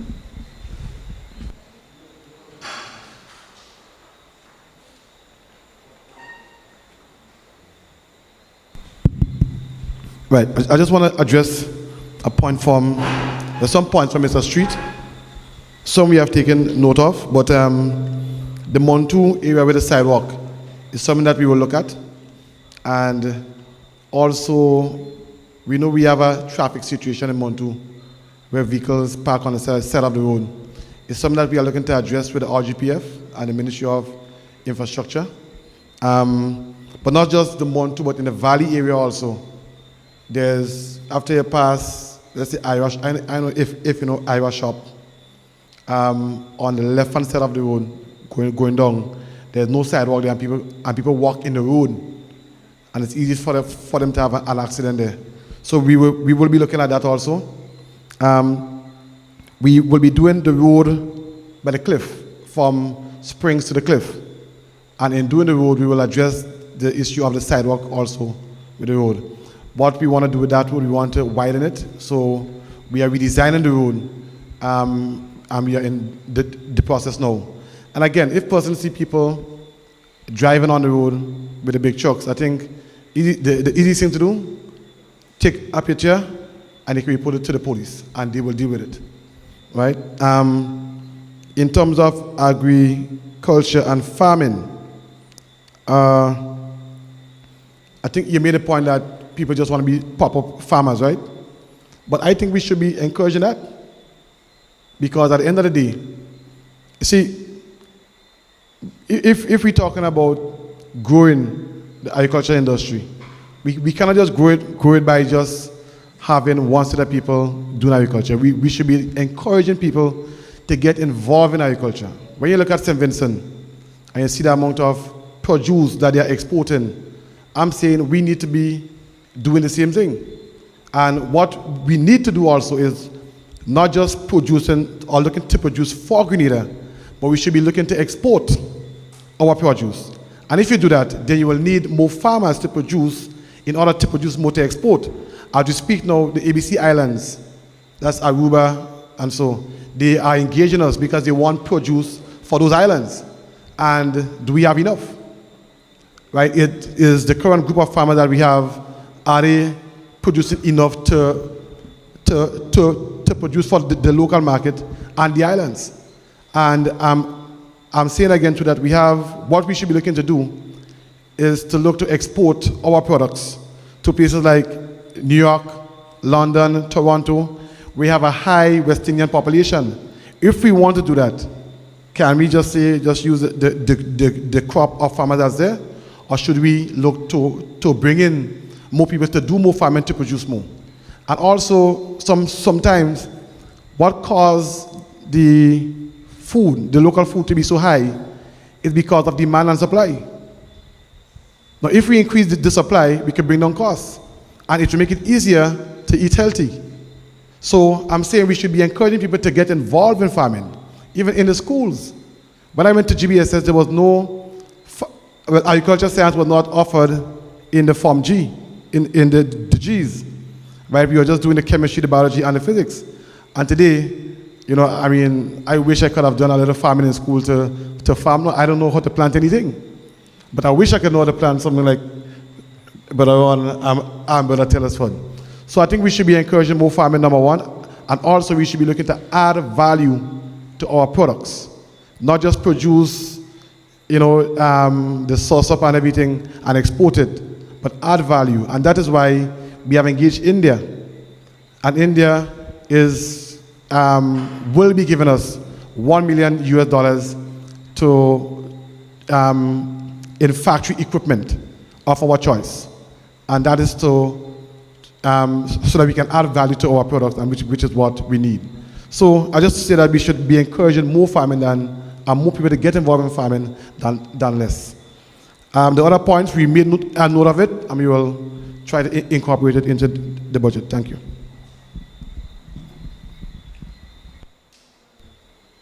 Thank you, Minister Williams. Thank you, Minister Lecret. There was a question for Mr. Hazard in relation to the centralization, and we had one in relation to sports. Yeah, thanks, Mr. Hazard. All right, let me answer the question in relation to sports. One of the things that we did this year was to organize the sporting associations by allowing them to submit their cost as to what their programs would be. Government is also aiming by the end of this year to have everything in place to fully implement the National Sports Council.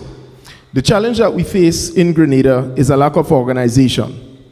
I think the Honorable Prime Minister made the point that the question we have to ask ourselves is whether or not we want to plan or we just want to say whatever happens, happens. And we can't no longer continue on whatever happens, happens. So we are doing that. This is going to be critical because one of the things that we need to focus on is the question of grassroots sporting in Grenada. The reason why you see the female football team doing well, not because they're just better than the men. But it's because they have a stronger grassroots program, and we must commend GFA for what they have started and is continuing. We must commend others as well for what they are doing, and then they are stronger players. Now, the benefits of grassroots programs throughout the length and breadth of the country means that from a parish standpoint, we are going to be able to organize these things and decentralize it from the central government. Central government has its role, but is always limited in its capacity to do the national programs. And so decentralizing the authority and autonomy of sporting clubs, associations, is going to see an explosion of the grassroots program. So that is something that we have incorporated into this budget, and it will commence the rollout. Again, part in the process of development is that it takes time. So we also twinned with that is the facilities. You know, throughout the length and breadth of the country, major upgrades have to go in. We are getting ready to do the stadium. The repairs on the stadium should commence next year, January 2024. And we will also be relaying the tracks this year. That should commence shortly. So there are a number of things that we are doing, and we will help to roll out the grassroots programs some more. Thank you, Minister. Yes, Sister, thanks for the question.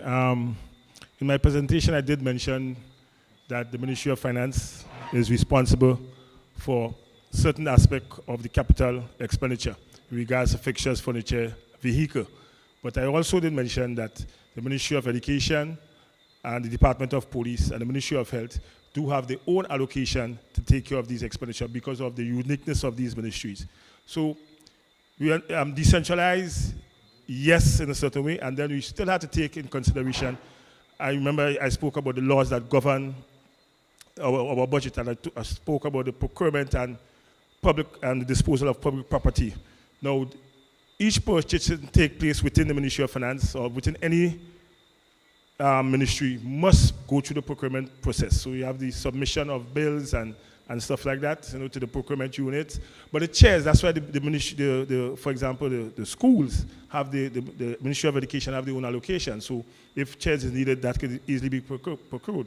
Now, the ministry, for example, and it's to put some control in regards to, you know, the purchase of desks and chairs by ministries, because you know how we could be. We go to our office and the desk have a little chair, scratch, and we think we want a new one. So that's a level to put some level of control in terms of the expenditure as well. I hope that answers your question. Thank you, thank you.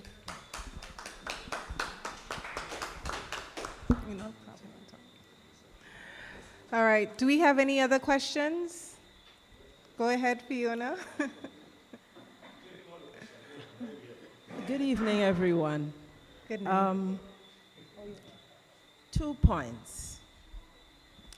I was very happy to hear the young lady mention sensitization with regard to LGBTQI+. And I'll tell you why. I think that this is a more complicated and far-reaching issue than just, this is not how I feel, and this is not how I was raised, and this is what I know to be right from wrong. And I'll tell you why, because we live in a society where people are different, people feel different, and the whole idea of the difference is we have to sit to think about how are your needs different from mine, and does the budget reflect that? So we have to look at different people might require different medical needs, might require, you know, a lot of different things. And this is where I think when the young lady mentioned awareness and sensitization, it is not to say to change you how you feel or or what you believe, but really to bring awareness to the different groups of persons who are living among us. We get to understand them better. It's important for inclusion, it's important for social cohesion, it's important to move societies and communities forward as one, but not necessarily to say that it will change your mindset.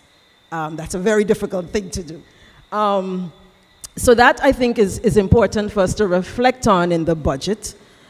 And if I take it further, I have a question that speaks to how does the budget reflect and make allowances for inclusion? What are we doing, for instance, for persons with disabilities? Are we looking at changing the infrastructure that we have?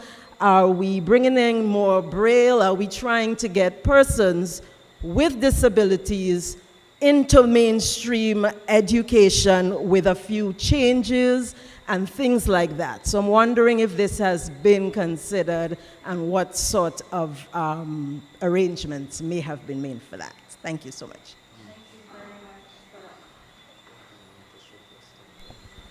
Thank you very much for that question. I just wanted to touch on the gender-specific budgeting. I'm glad you brought that question up because that is something that I know the Ministry of Finance is currently working on, specific to actions related to ministries and departments. So the Ministry of Health, Ministry of Education, and this was a policy decision that was taken by government to ensure that all the activities within the budget is gender specific. So it speaks to persons with disabilities, male, female, etc., to ensure that those persons are catered for in all the activities that we implement. Specifically, what are the activities that we will be including within the budget speaking towards inclusion? I suppose that would be a question for the ministries and departments to answer specifically. But do know that within the context of budgeting, we do emphasize gender-specific and climate as well budgeting. So those are things that we ensure from the Ministry of Finance, and I think Mr. Hazard would also concur that we have sought technical assistance to ensure that ministries in their planning, they include that sort of framework with respect to budgeting. Thank you. And let me just add to what you're saying, because that's something as an administration we saw when we came in. And what we do, whenever we do like things like schools and so, we will sit down and we will evaluate and look at the designs to ensure that they include these things for people with disabilities. For example, we have to do some work on Bishop College in Kayaku, because when it was completed, which was last year, they had no provision for people with disability. And we have to go back to the drawing board now and include these things into the plan. So it's something that we are looking at.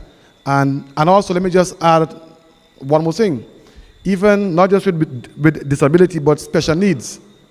Because I was at Grandin's school just about 2 weeks ago, the School for Special Education. And a parent, we had some discussions. And they said to me, Andy, we are mixing up the children with Down syndrome with children that are autistic, right? And that is something that we have to look at. And myself, the Ministry of Education, and CDB, we met last week and we spoke about that. So that is something, again, that will be addressed in the future. Yeah. Thank you. Go ahead. Good night. My name is Rodriguez James. Specific to Mr. Williams, I want to commend you on the work that has been done on Wall Street roundabout, the painting and so on. It did not only enhance the aesthetics of the area, but road safety. It has made the area a lot safer for pedestrians and motorists. But the question I want to place to you is that some time ago, I think I heard you mention that the traffic lights should be operational probably sometime around June of this year or thereabout. As far as I can see, and I'm thinking that all the physical infrastructure and so on are in place and so on. But to date, we have not seen the operationalize of these lights. These major intersections, of course, a lot of times persons depend on the courtesy of other drivers, hence the reason why there are not major accidents and so on in these areas. But however, I think going forward, in terms of regulating traffic and enhancing road safety, I think there's a matter of urgency for these lights to become operational. The second question, or the second point I want to raise is in relation to water. Sometime, I think earlier on in the year, NAWASA had a meeting at the community center with the St. Paul's community in relation to the water problems that persons in St. Paul's are experiencing. And they had indicated that there would be a rollout of a program or a project to enhance the Le Safocat Dam that supplies this area and other areas. Recently, I've heard about the turning for the rollout of NAWASA plans for the St. Andrews area, Maribor, Tivoli, and other areas. But so far, I have not heard anything as it relates to the Le Safocat Dam and St. Paul's area. All right. Of course, we just had a dry spell for about 3 or 4 weeks, and it's still continuing. But I must admit, so far, the water problem has not been as acute as it was earlier on in the year. All right, that's the second point. The third point I want to make is in relation to people and property tax, and whatever. All right. Now, on a yearly basis, people pay property taxes. I do not know to what end these monies go to, but I guess it's for the general development and the general use of the government. However, over an extended period of time, we have seen persons are planting trees and shrubs closer and closer to the road. And it means that when persons are debushing, they actually have to go in on people's private property in order to clear the bushes to make the road much safer, and both for pedestrians and drivers. So I don't know if going forward, anything from a tax or enforcement point of view, something can be done in relation to this problem, because sometimes there are coconut trees hanging over the road, there are breadfruit trees, mango trees. And it is not that these trees are in the government property per se, but they are on private property, and I think the owners of this property has a responsibility to ensure that the safety of persons or the road is observed.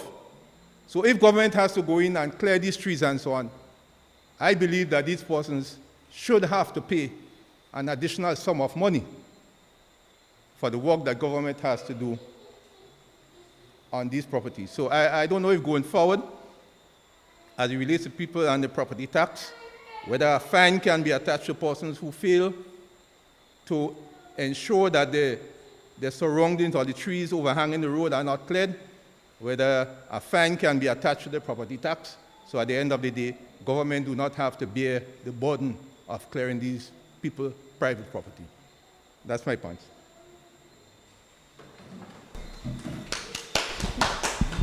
Thank you once again, Minister Williams. Right, Over so to you. let me just make a point to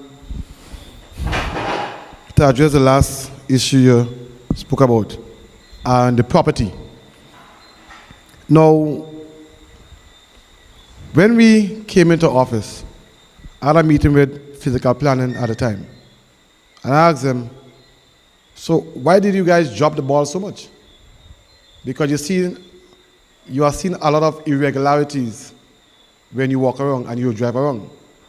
And I think what happened in the past is that, you know, they said, Andy, when they go to when they make a decision and they go to execute, the politicians get involved. So now, here it is, you have a body who is supposed to be governed by rules, but then you have the politicians come in and asking them to stand down. So you will see a lot of irregularities in the communities. And what we plan to do, we plan to not do the same. We have made physical planning we have made it a statutory body, and it is now the Planning and Development Authority, and we plan to give it more resources in order for them to function better. But also we want to give them the opportunity for the statutory body to do its job and not us getting involved. So I think you will see some of these matters being addressed soon. Also, in relation to the traffic light, there was one hiccup from the Ministry of Infrastructure, and from then to now, it has been remedied. So you can see them being commissioned soon, that's the traffic light. In reference to the dams, let me just say, we have two projects that is taken, that one started already and one will start. The G-Cruise project, which Nawasa launched last week. That project is taking care of the water coming into the dams, strengthening the dams, and increasing the capacity of the dams. And then you have the UKSIF project that deals with strengthening the infrastructure from the dams to your house, basically. And the G-Cruise project, I mean, that's the largest investment that any government, well, any administration have made in Grenada, and it was a grant given to us. And so it's still in the development stage. So you will see, so you may not see anything happening now as today, but just give it a little time and you will see some improvements taking place with respect to the dams and also with respect to the pipes that is going to your household. But also, I want to encourage us, right? Because in Carriacou, when we build a house, we also build a cistern to conserve water or to save water or to store water. And most times that is what they were used for to really supply the house.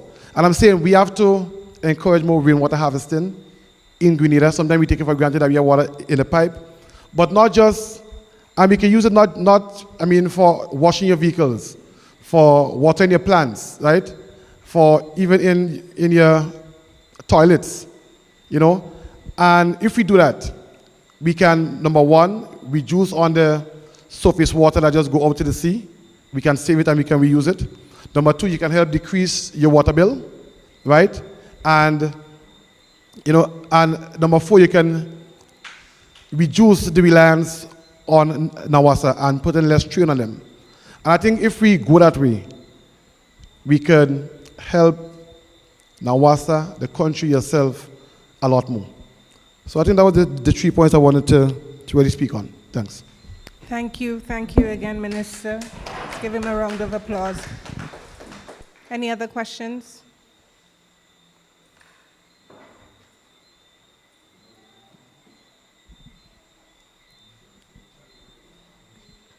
Good evening, all. Hearing me? My name is Tahira Weeks. I want to say thanks to the government for working on our behalf. I must say that it's a short time and I've seen so much happening. The last time I saw that was in the Morris Bishop era. But I want to say that I didn't hear anything mentioned about the coronage. I don't know who to direct the question to. Also, I would like to ask about the lighting. I know lighting was mentioned for some areas, but we know the city of St. George's is dark. So I would like to ask if there's any plans for lighting up St. George's in the near future. Also, we know that the coronage has a lot of potential. So, Mr. Redhead, Minister Redhead, sorry. I know that you are responsible for culture, And I think we can do some good quarterly cultural shows on the carnage and have some steel pan and so forth, and have some fish and, some roasted things going on. Also, over the years, we have noticed that we have had a lot of sporting personnel, right?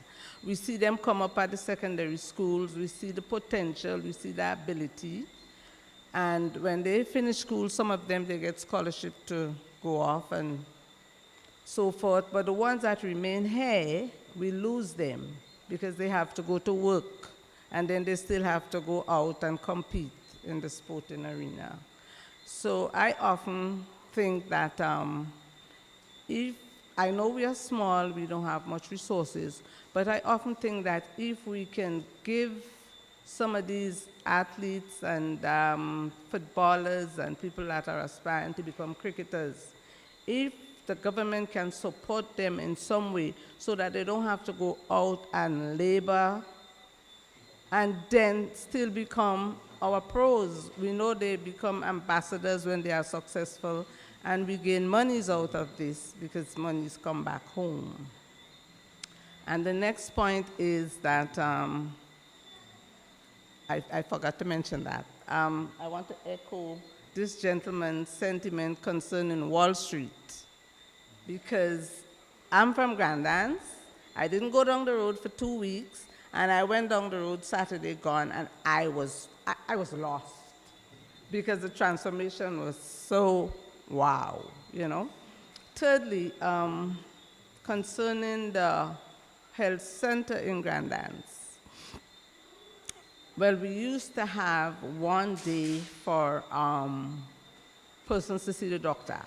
But then when we have had the World Cup, we have had Mrs. Ann Peters. She had implemented 2 days at the clinics for patients to see the doctor. However, the South is big, and the doctor can see like 27, 28 patients.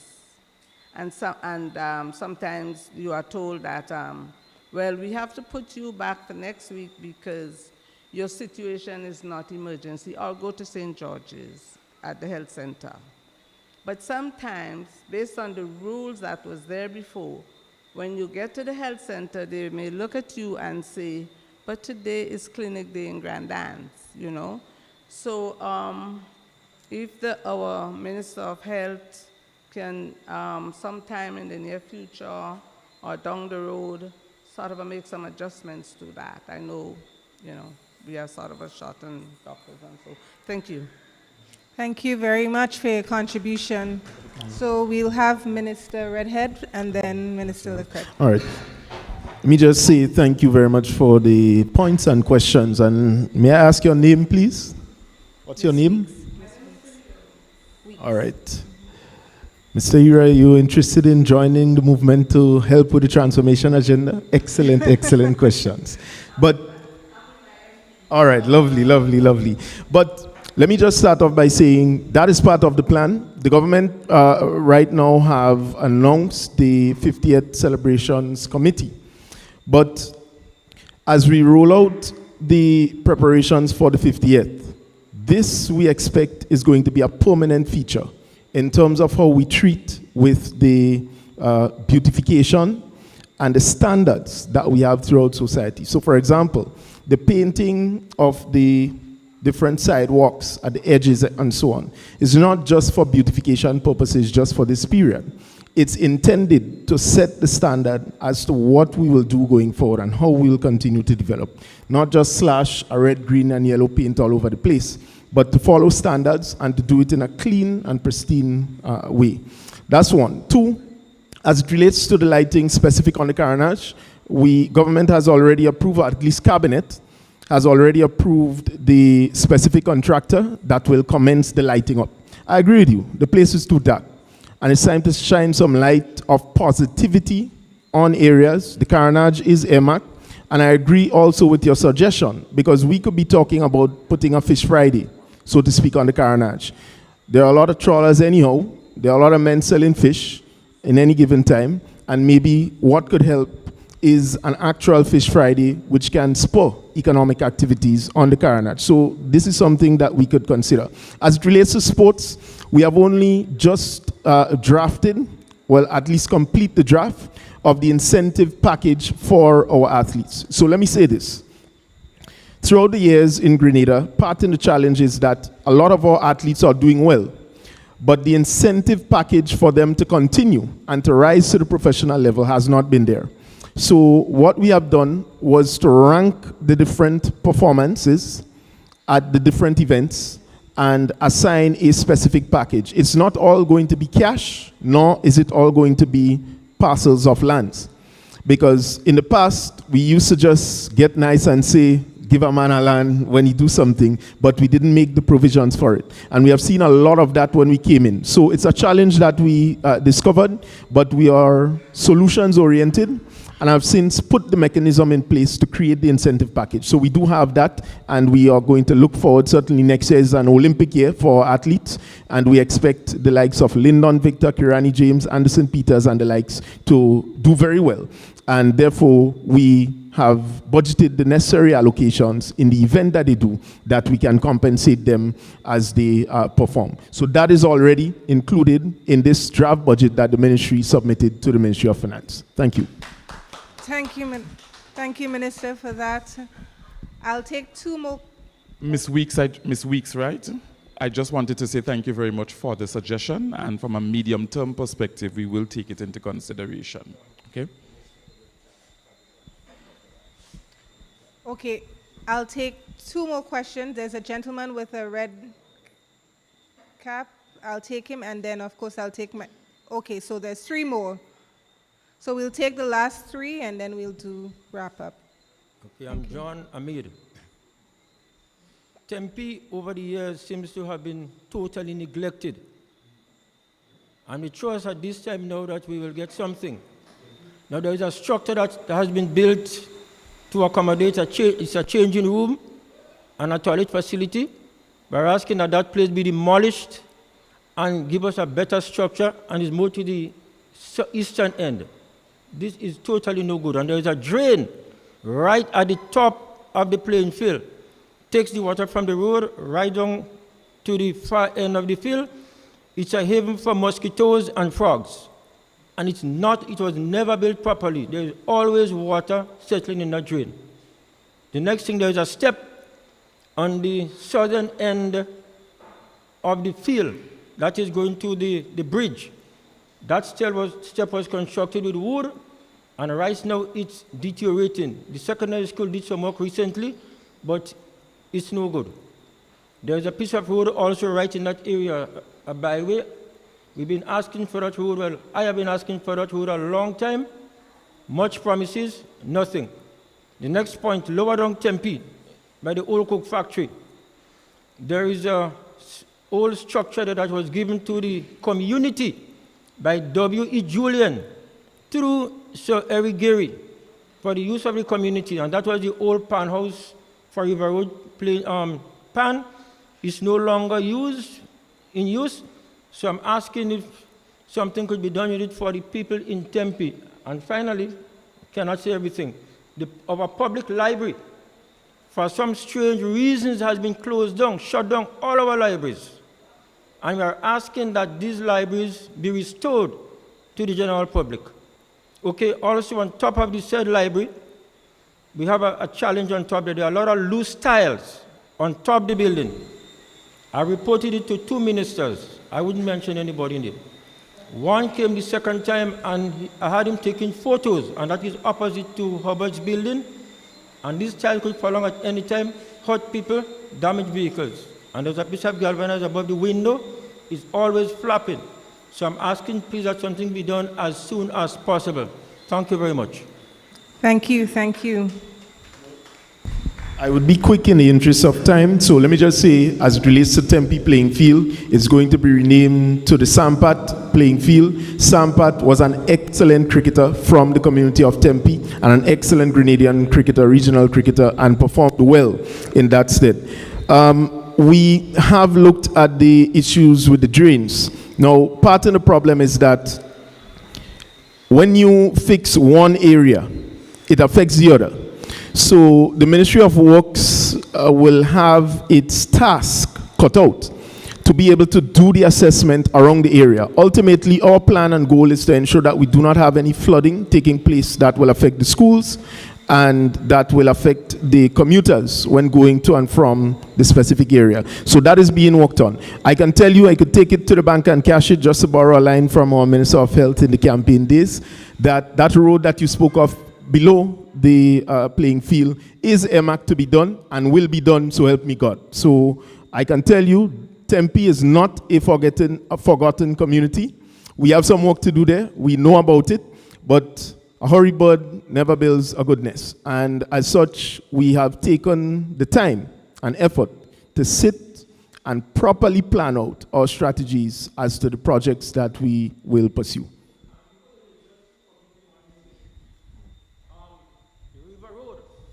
That river, over the years, it has been degraded by removing all the stones from the river, from Greenbridge right up to Steel Orthodox Bridge there. Yeah. We are asking that the stone be replaced in the river. It provides filtration and the natural life and ambience to the river. It is being destroyed. Just mud.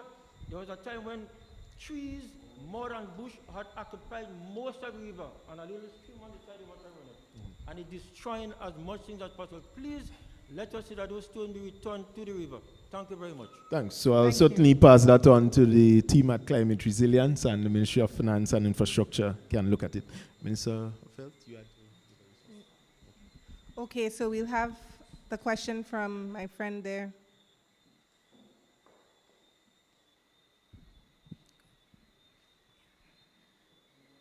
Good night, everyone. I must celebrate the efforts of our government for all the good work that you guys have been doing. I celebrate your efforts, right? One of the concerns I have, and I know that it has been really pressing, is for the family. There is a big deal in my heart for family. And we realize that, you know, our families, every country is built by family, not only by government, but it's built by family. And families are in trouble. I want to ask, what is it the government has in the area of finances for the families in building and refurbishing families? We realize that children leave school, they got impregnated, they become a mother, they become a father. But who teach them to be mothers and fathers? And they grow up in society being premature. I call them premature families. And premature fathers, premature grandparents. And we have a whole country of premature people. Also, we look at who teach our young men our young boys to be men. And what do you have in place for that? I did ask a question like this to the social department, and they couldn't answer that question. I wish that somebody could at least exaggerate a bit on this. What do you have in place for families in the building and replenishing? Because in Grenada, we have a lot of broken families. You know, and it's everywhere. It's on our pulpits, it's in the government, it's in the schools as teachers. So we have a lot of premature teachings. So what can we do about that? Yes? Another point I wanted to make.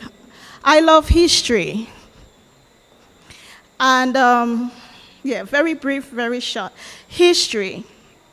And last night while I was laying down, one of the things that came to my spirit was bringing back patois, Creole, back into the school because this is part of us. You know a little bit like Je m'appelle, parlez-vous anglais, this type of thing, but you want to know more. So can we just bring back the ancient language, patois, French, and for the cultural part of it, if we can actually bring back a bit of storytelling, because we have a lot of stories about Grenada. So if we can bring back the storytelling, that would be awesome. Through campfire, all this type of stuff. It builds our country. And, having to travel to different parts of the world, one of the things that I've learned is that history brings in money. So if history brings in money, why can't we use our history to bring money? Yeah? So this is my point tonight. Thank you so much. Excellent contributions. Right. Let me just answer before Social Development Minister goes and say that you must be a prophetess because government has already instituted and implemented the teaching of Grenadian history, which as volume 1 will only evolve for the next time into volume 2. That is something certainly we can consider, all right? Where you do the educational, cultural aspect and you teach the heritage in a way that the young people themselves can embrace and continue to replicate. So it's an excellent point. But let me just make a point too, right? Because,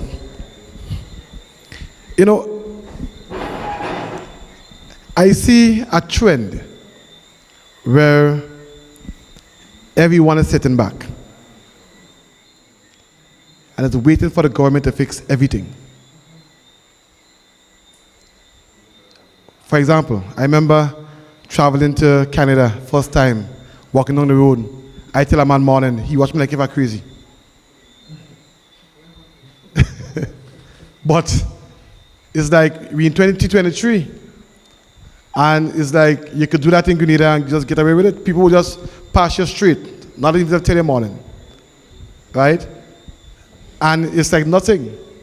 But back in the days, you had a community getting involved and leading, directing, and growing up children and so, right?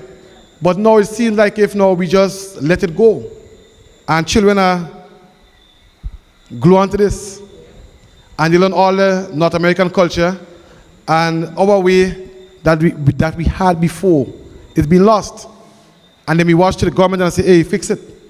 But I'm saying we as a community, as a people, also have a responsibility to preserve that spirit. And when you see that is being broken, then you will have a system, where values and so are just broken. So sometimes you can't look at government to do everything.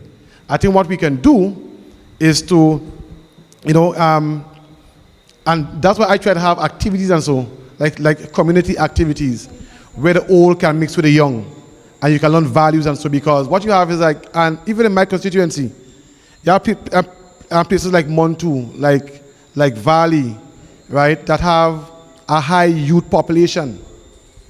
And if we as a people don't grab these children and teach them values, then we will leave them to absorb the negative, which will have the same effect on the community and society.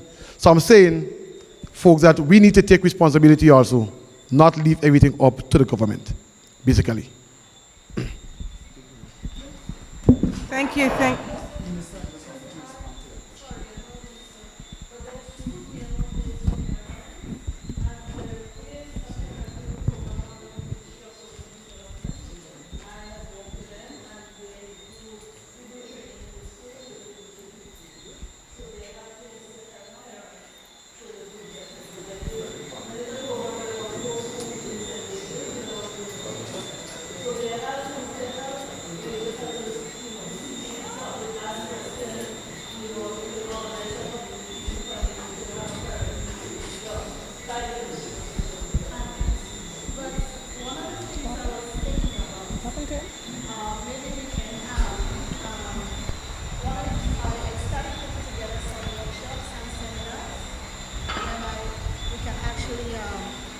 do some stuff with the parents or young adults, young adolescents.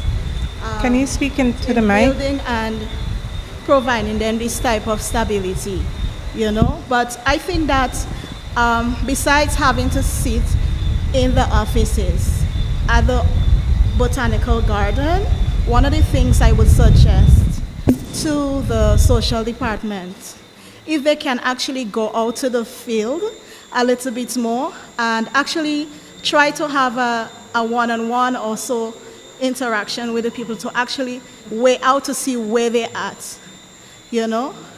Because even the social department, you realize that they also have people that need counsel themselves, you know? So it's everywhere. Okay. So we have to try to build them and build ourselves. Okay, thank you so much for that. Minister, you had a point to add? Yes, I just wanted to briefly respond and to say, while government is not going to abscond from its community development and the community empowerment priorities within communities, I believe that sometimes we forget that there are other para-institutions that are responsible also for the development of the community and in our context, the constituency and ultimately the country. So I think as it relates to your question on the building or development of the family, those questions should be directed to the church, because they also have a significant role to play in the development and framing of what the family is and should be. And as a result, it affects how the family practically lives out their lives in the society. Yeah? And ultimately, you see that being shown in the wider context of the country. So I don't want us to forget the other organizations besides government that are responsible for the development of the whole man, yeah, within the context of society. Thank you, Minister. We have one more question. We'll take one more question from my friend. Good evening, everyone. Good evening. And good evening to the honorable ministers, and good evening to the team of presenters, and good evening to everyone here, and maybe those who are listening at the moment. First and foremost, forgive me for crossing constituency. And so I direct my first question to the Minister of Sport. My first maybe request. I trust that there is a little thing left in the kitty so we can ensure that Lassages is in tip-top condition for this upcoming sports season. It's a very important sports season because it's character, and quite a few of our character prospective athletes are training there. And if rain was to fall, well, thankfully, we have a dry season in the rain season. But if rain was to fall, we're going to be experiencing some problems at Lassages. So I trust that there's something in the kitty to immediately, make sure that Lassages is in tip-top condition. Number two, I heard the cry of the brother as with regards to farming. I heard his position. And I think that from a Ministry of Agriculture perspective, that we have to differentiate between subsistence farming and commercial farming. And government has to ensure that they have different programs for the two types of farming. It's important that as we try to secure our food, that we encourage people to rear animals and plant crops with the little space that they have. But we also have to maximize our potential to produce so we can have enough for the local market and enough for export. So far, God has been good to us this year, and nobody ain't crying trouble for food. When it was Ivan, St. Vincent fed us. And I'm afraid that if St. Vincent has an Ivan, we cannot rescue them. So it means that we must do something very serious to get our agriculture up to speed. I think government have some lands idle, and that's a bad example to set for the rest of the nation. Government might have a few estates over there. And if government is serious about agriculture, then somehow they have to, turn agriculture into a business. If it's a business, then make the estates make money. And so I trust that we're going to really commercialize farming in the upcoming period, and that we're going to differentiate, and we're going to put some money. We're going to put some money out there not as handout. Not as handout, because we have a habit in Grenada of accepting handout. Everything we want, handout, handout, handout. But it's a case where there is some revolving fund that truly revolves, where farmers, commercial farmers, can benefit. Number 3, me and Nawasa. $80 or $90 million for water, maybe $70 million in pipeline. But the pipelines might be empty because we're experiencing climate change. And September we had no rain. Our water comes from the mountain, and if there isn't water in the soil, in the mountain, we cannot have any pipelines. So you could build the biggest dam out, the dam will not full because our use of water has increased tremendously over the years. I didn't study, but those who study could tell you how much gallons are being used presently. So we have to seriously look at how we can produce water. Some in the mountain, some by the bay.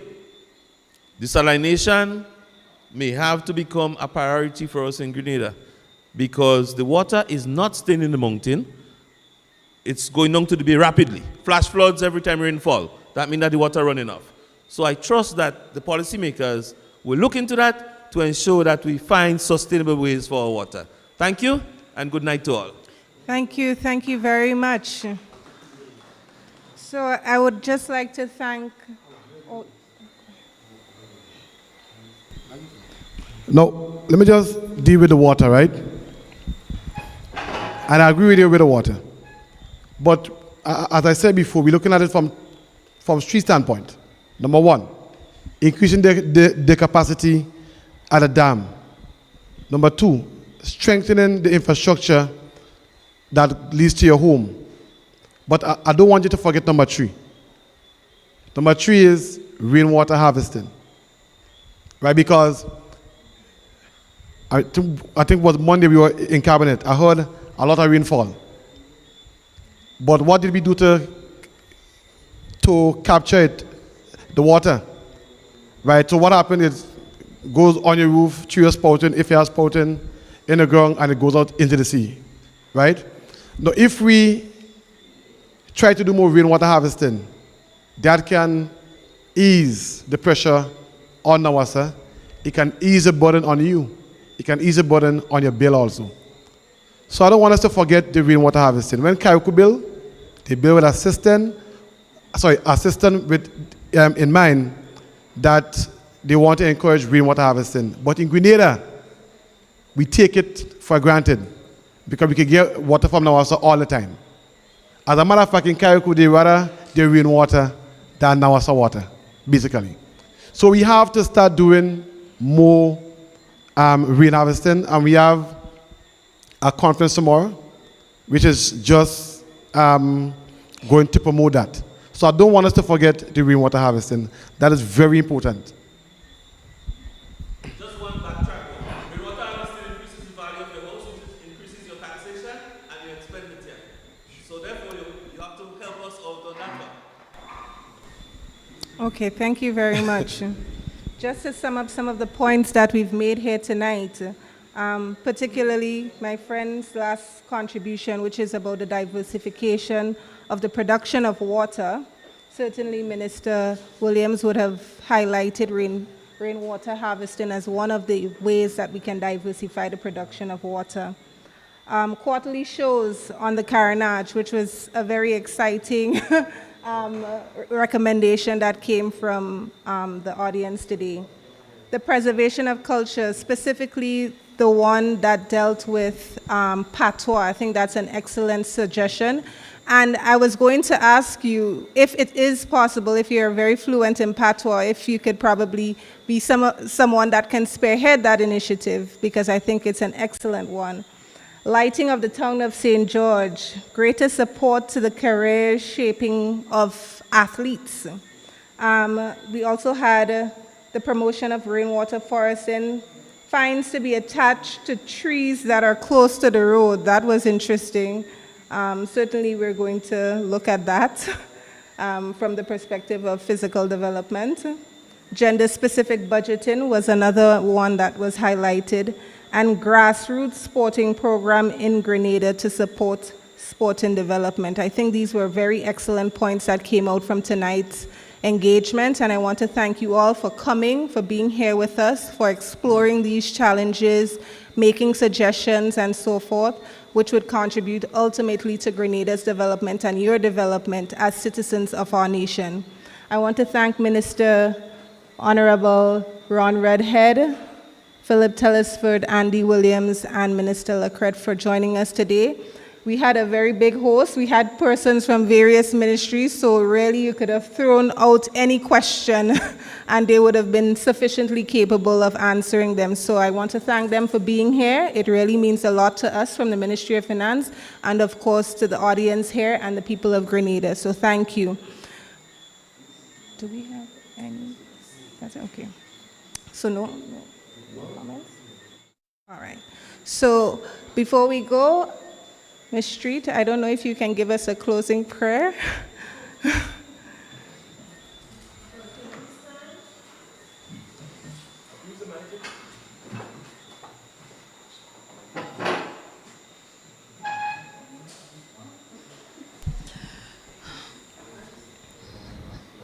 It's, hello? Hello? It's not on?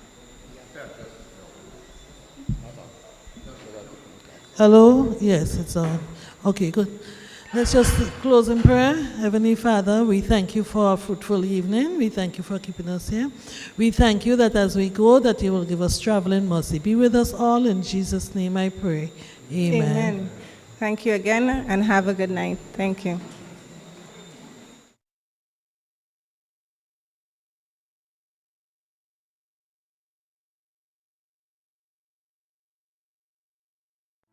Hey, Jonathan.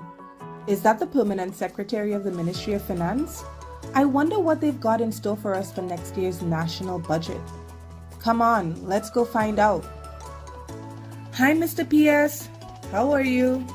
I know we're in September now, which means budget time is just around the corner. Tell me, what can we expect to hear in the 2024 budget? Yeah, I really hope government is coming good for next year's budget.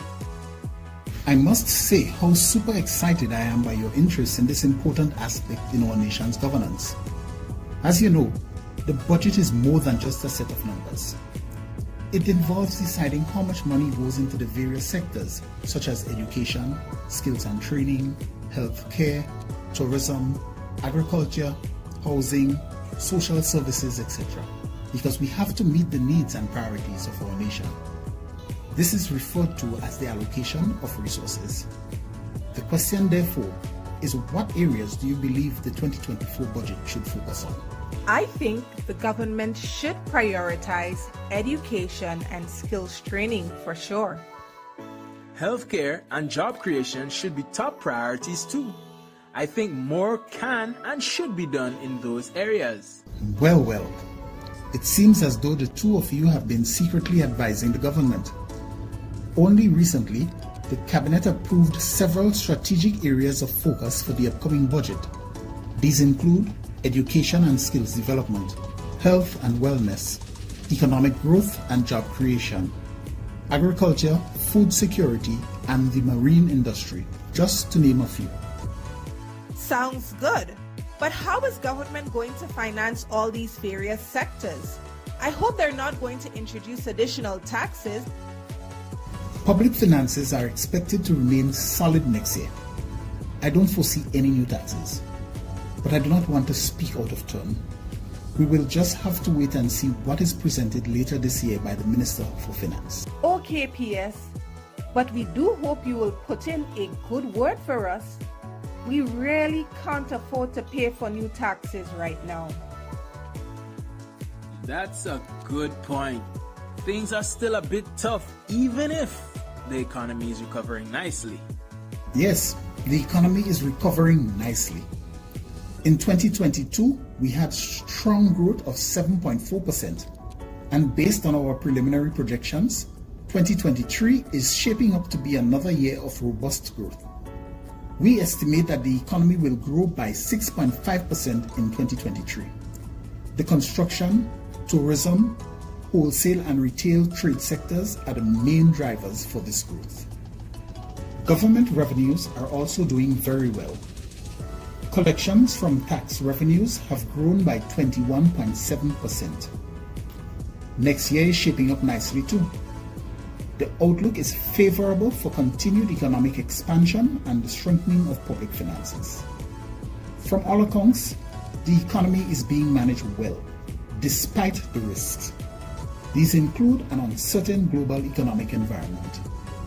Yes, earlier on this year, I heard the IMF say something to that effect. But P.S., what about national debt? During this time of uncertainty, government really can't afford to be taking on too much debt. You're correct. It is important to manage debt because too much debt can lead to financial problems. Government has been managing its debt and that is expected to continue. As it stands, all new debts are assessed within the context of the approved debt strategy. This strategy emphasizes concessional borrowing. All right, P.S. Although that sounds nice, what are we doing about the price of things in Grenada? It is extremely difficult for persons to save money because all of it is being spent on groceries. The cost of things in Grenada are so high. What is the government doing to fix that? Everyone has asked that question. The high cost of living continues to be a major challenge for governments all over. That said, some prices have come down, and the expectation is that inflation will ease even further next year. We really look forward to lower prices. We hope that in the 2024 budget, there will be some additional measures to address the cost of living. If I recall, some were introduced last year. Government introduced several measures to help ease the price pressures on the population, such as the removal of VAT on several food items, the reduction of VAT on electricity bills, the reduction in the petrol tax. Don't forget the $10 subsidy for electricity consumption up to 99 kilowatts per month. The government also maintained the subsidy on the 20-pound LPG cooking gas, and that was costly for government. Yes, I remember. I am pretty sure that government will be looking at additional measures. We will certainly recommend more measures to the cabinet to cushion the impact of high prices, especially for the less fortunate. Oh yes, PS. And government paid the retroactive pension to retired public servants, right? Also heard some talk about salary increases. Government paid retroactive pension to the tune of $75 million, which has undoubtedly contributed to the increased economic activity and job creation in the country. Some of the impact is even to be expected next year. And don't forget, this year government successfully concluded salaries and fringe benefit negotiation with public sector unions and associations. This will be putting even more money into the hands of public servants. What about major projects and initiatives? There are several ongoing projects as well as new projects in the pipeline. These include the Tourism Competitiveness Project, the Food Security Enhancement Project, the upgrading of health centers, the Grenada Resilience Improvement Project, the Visible Transformation Project, just to name a few. But there isn't much more I can say at this stage. By the way, will you be partaking in the 2024 budget consultations? We will be rolling out the parish consultations starting on September 13th, so we will be coming to your area very soon. Of course, PS, we'll definitely be there. A message from the Ministry of Finance.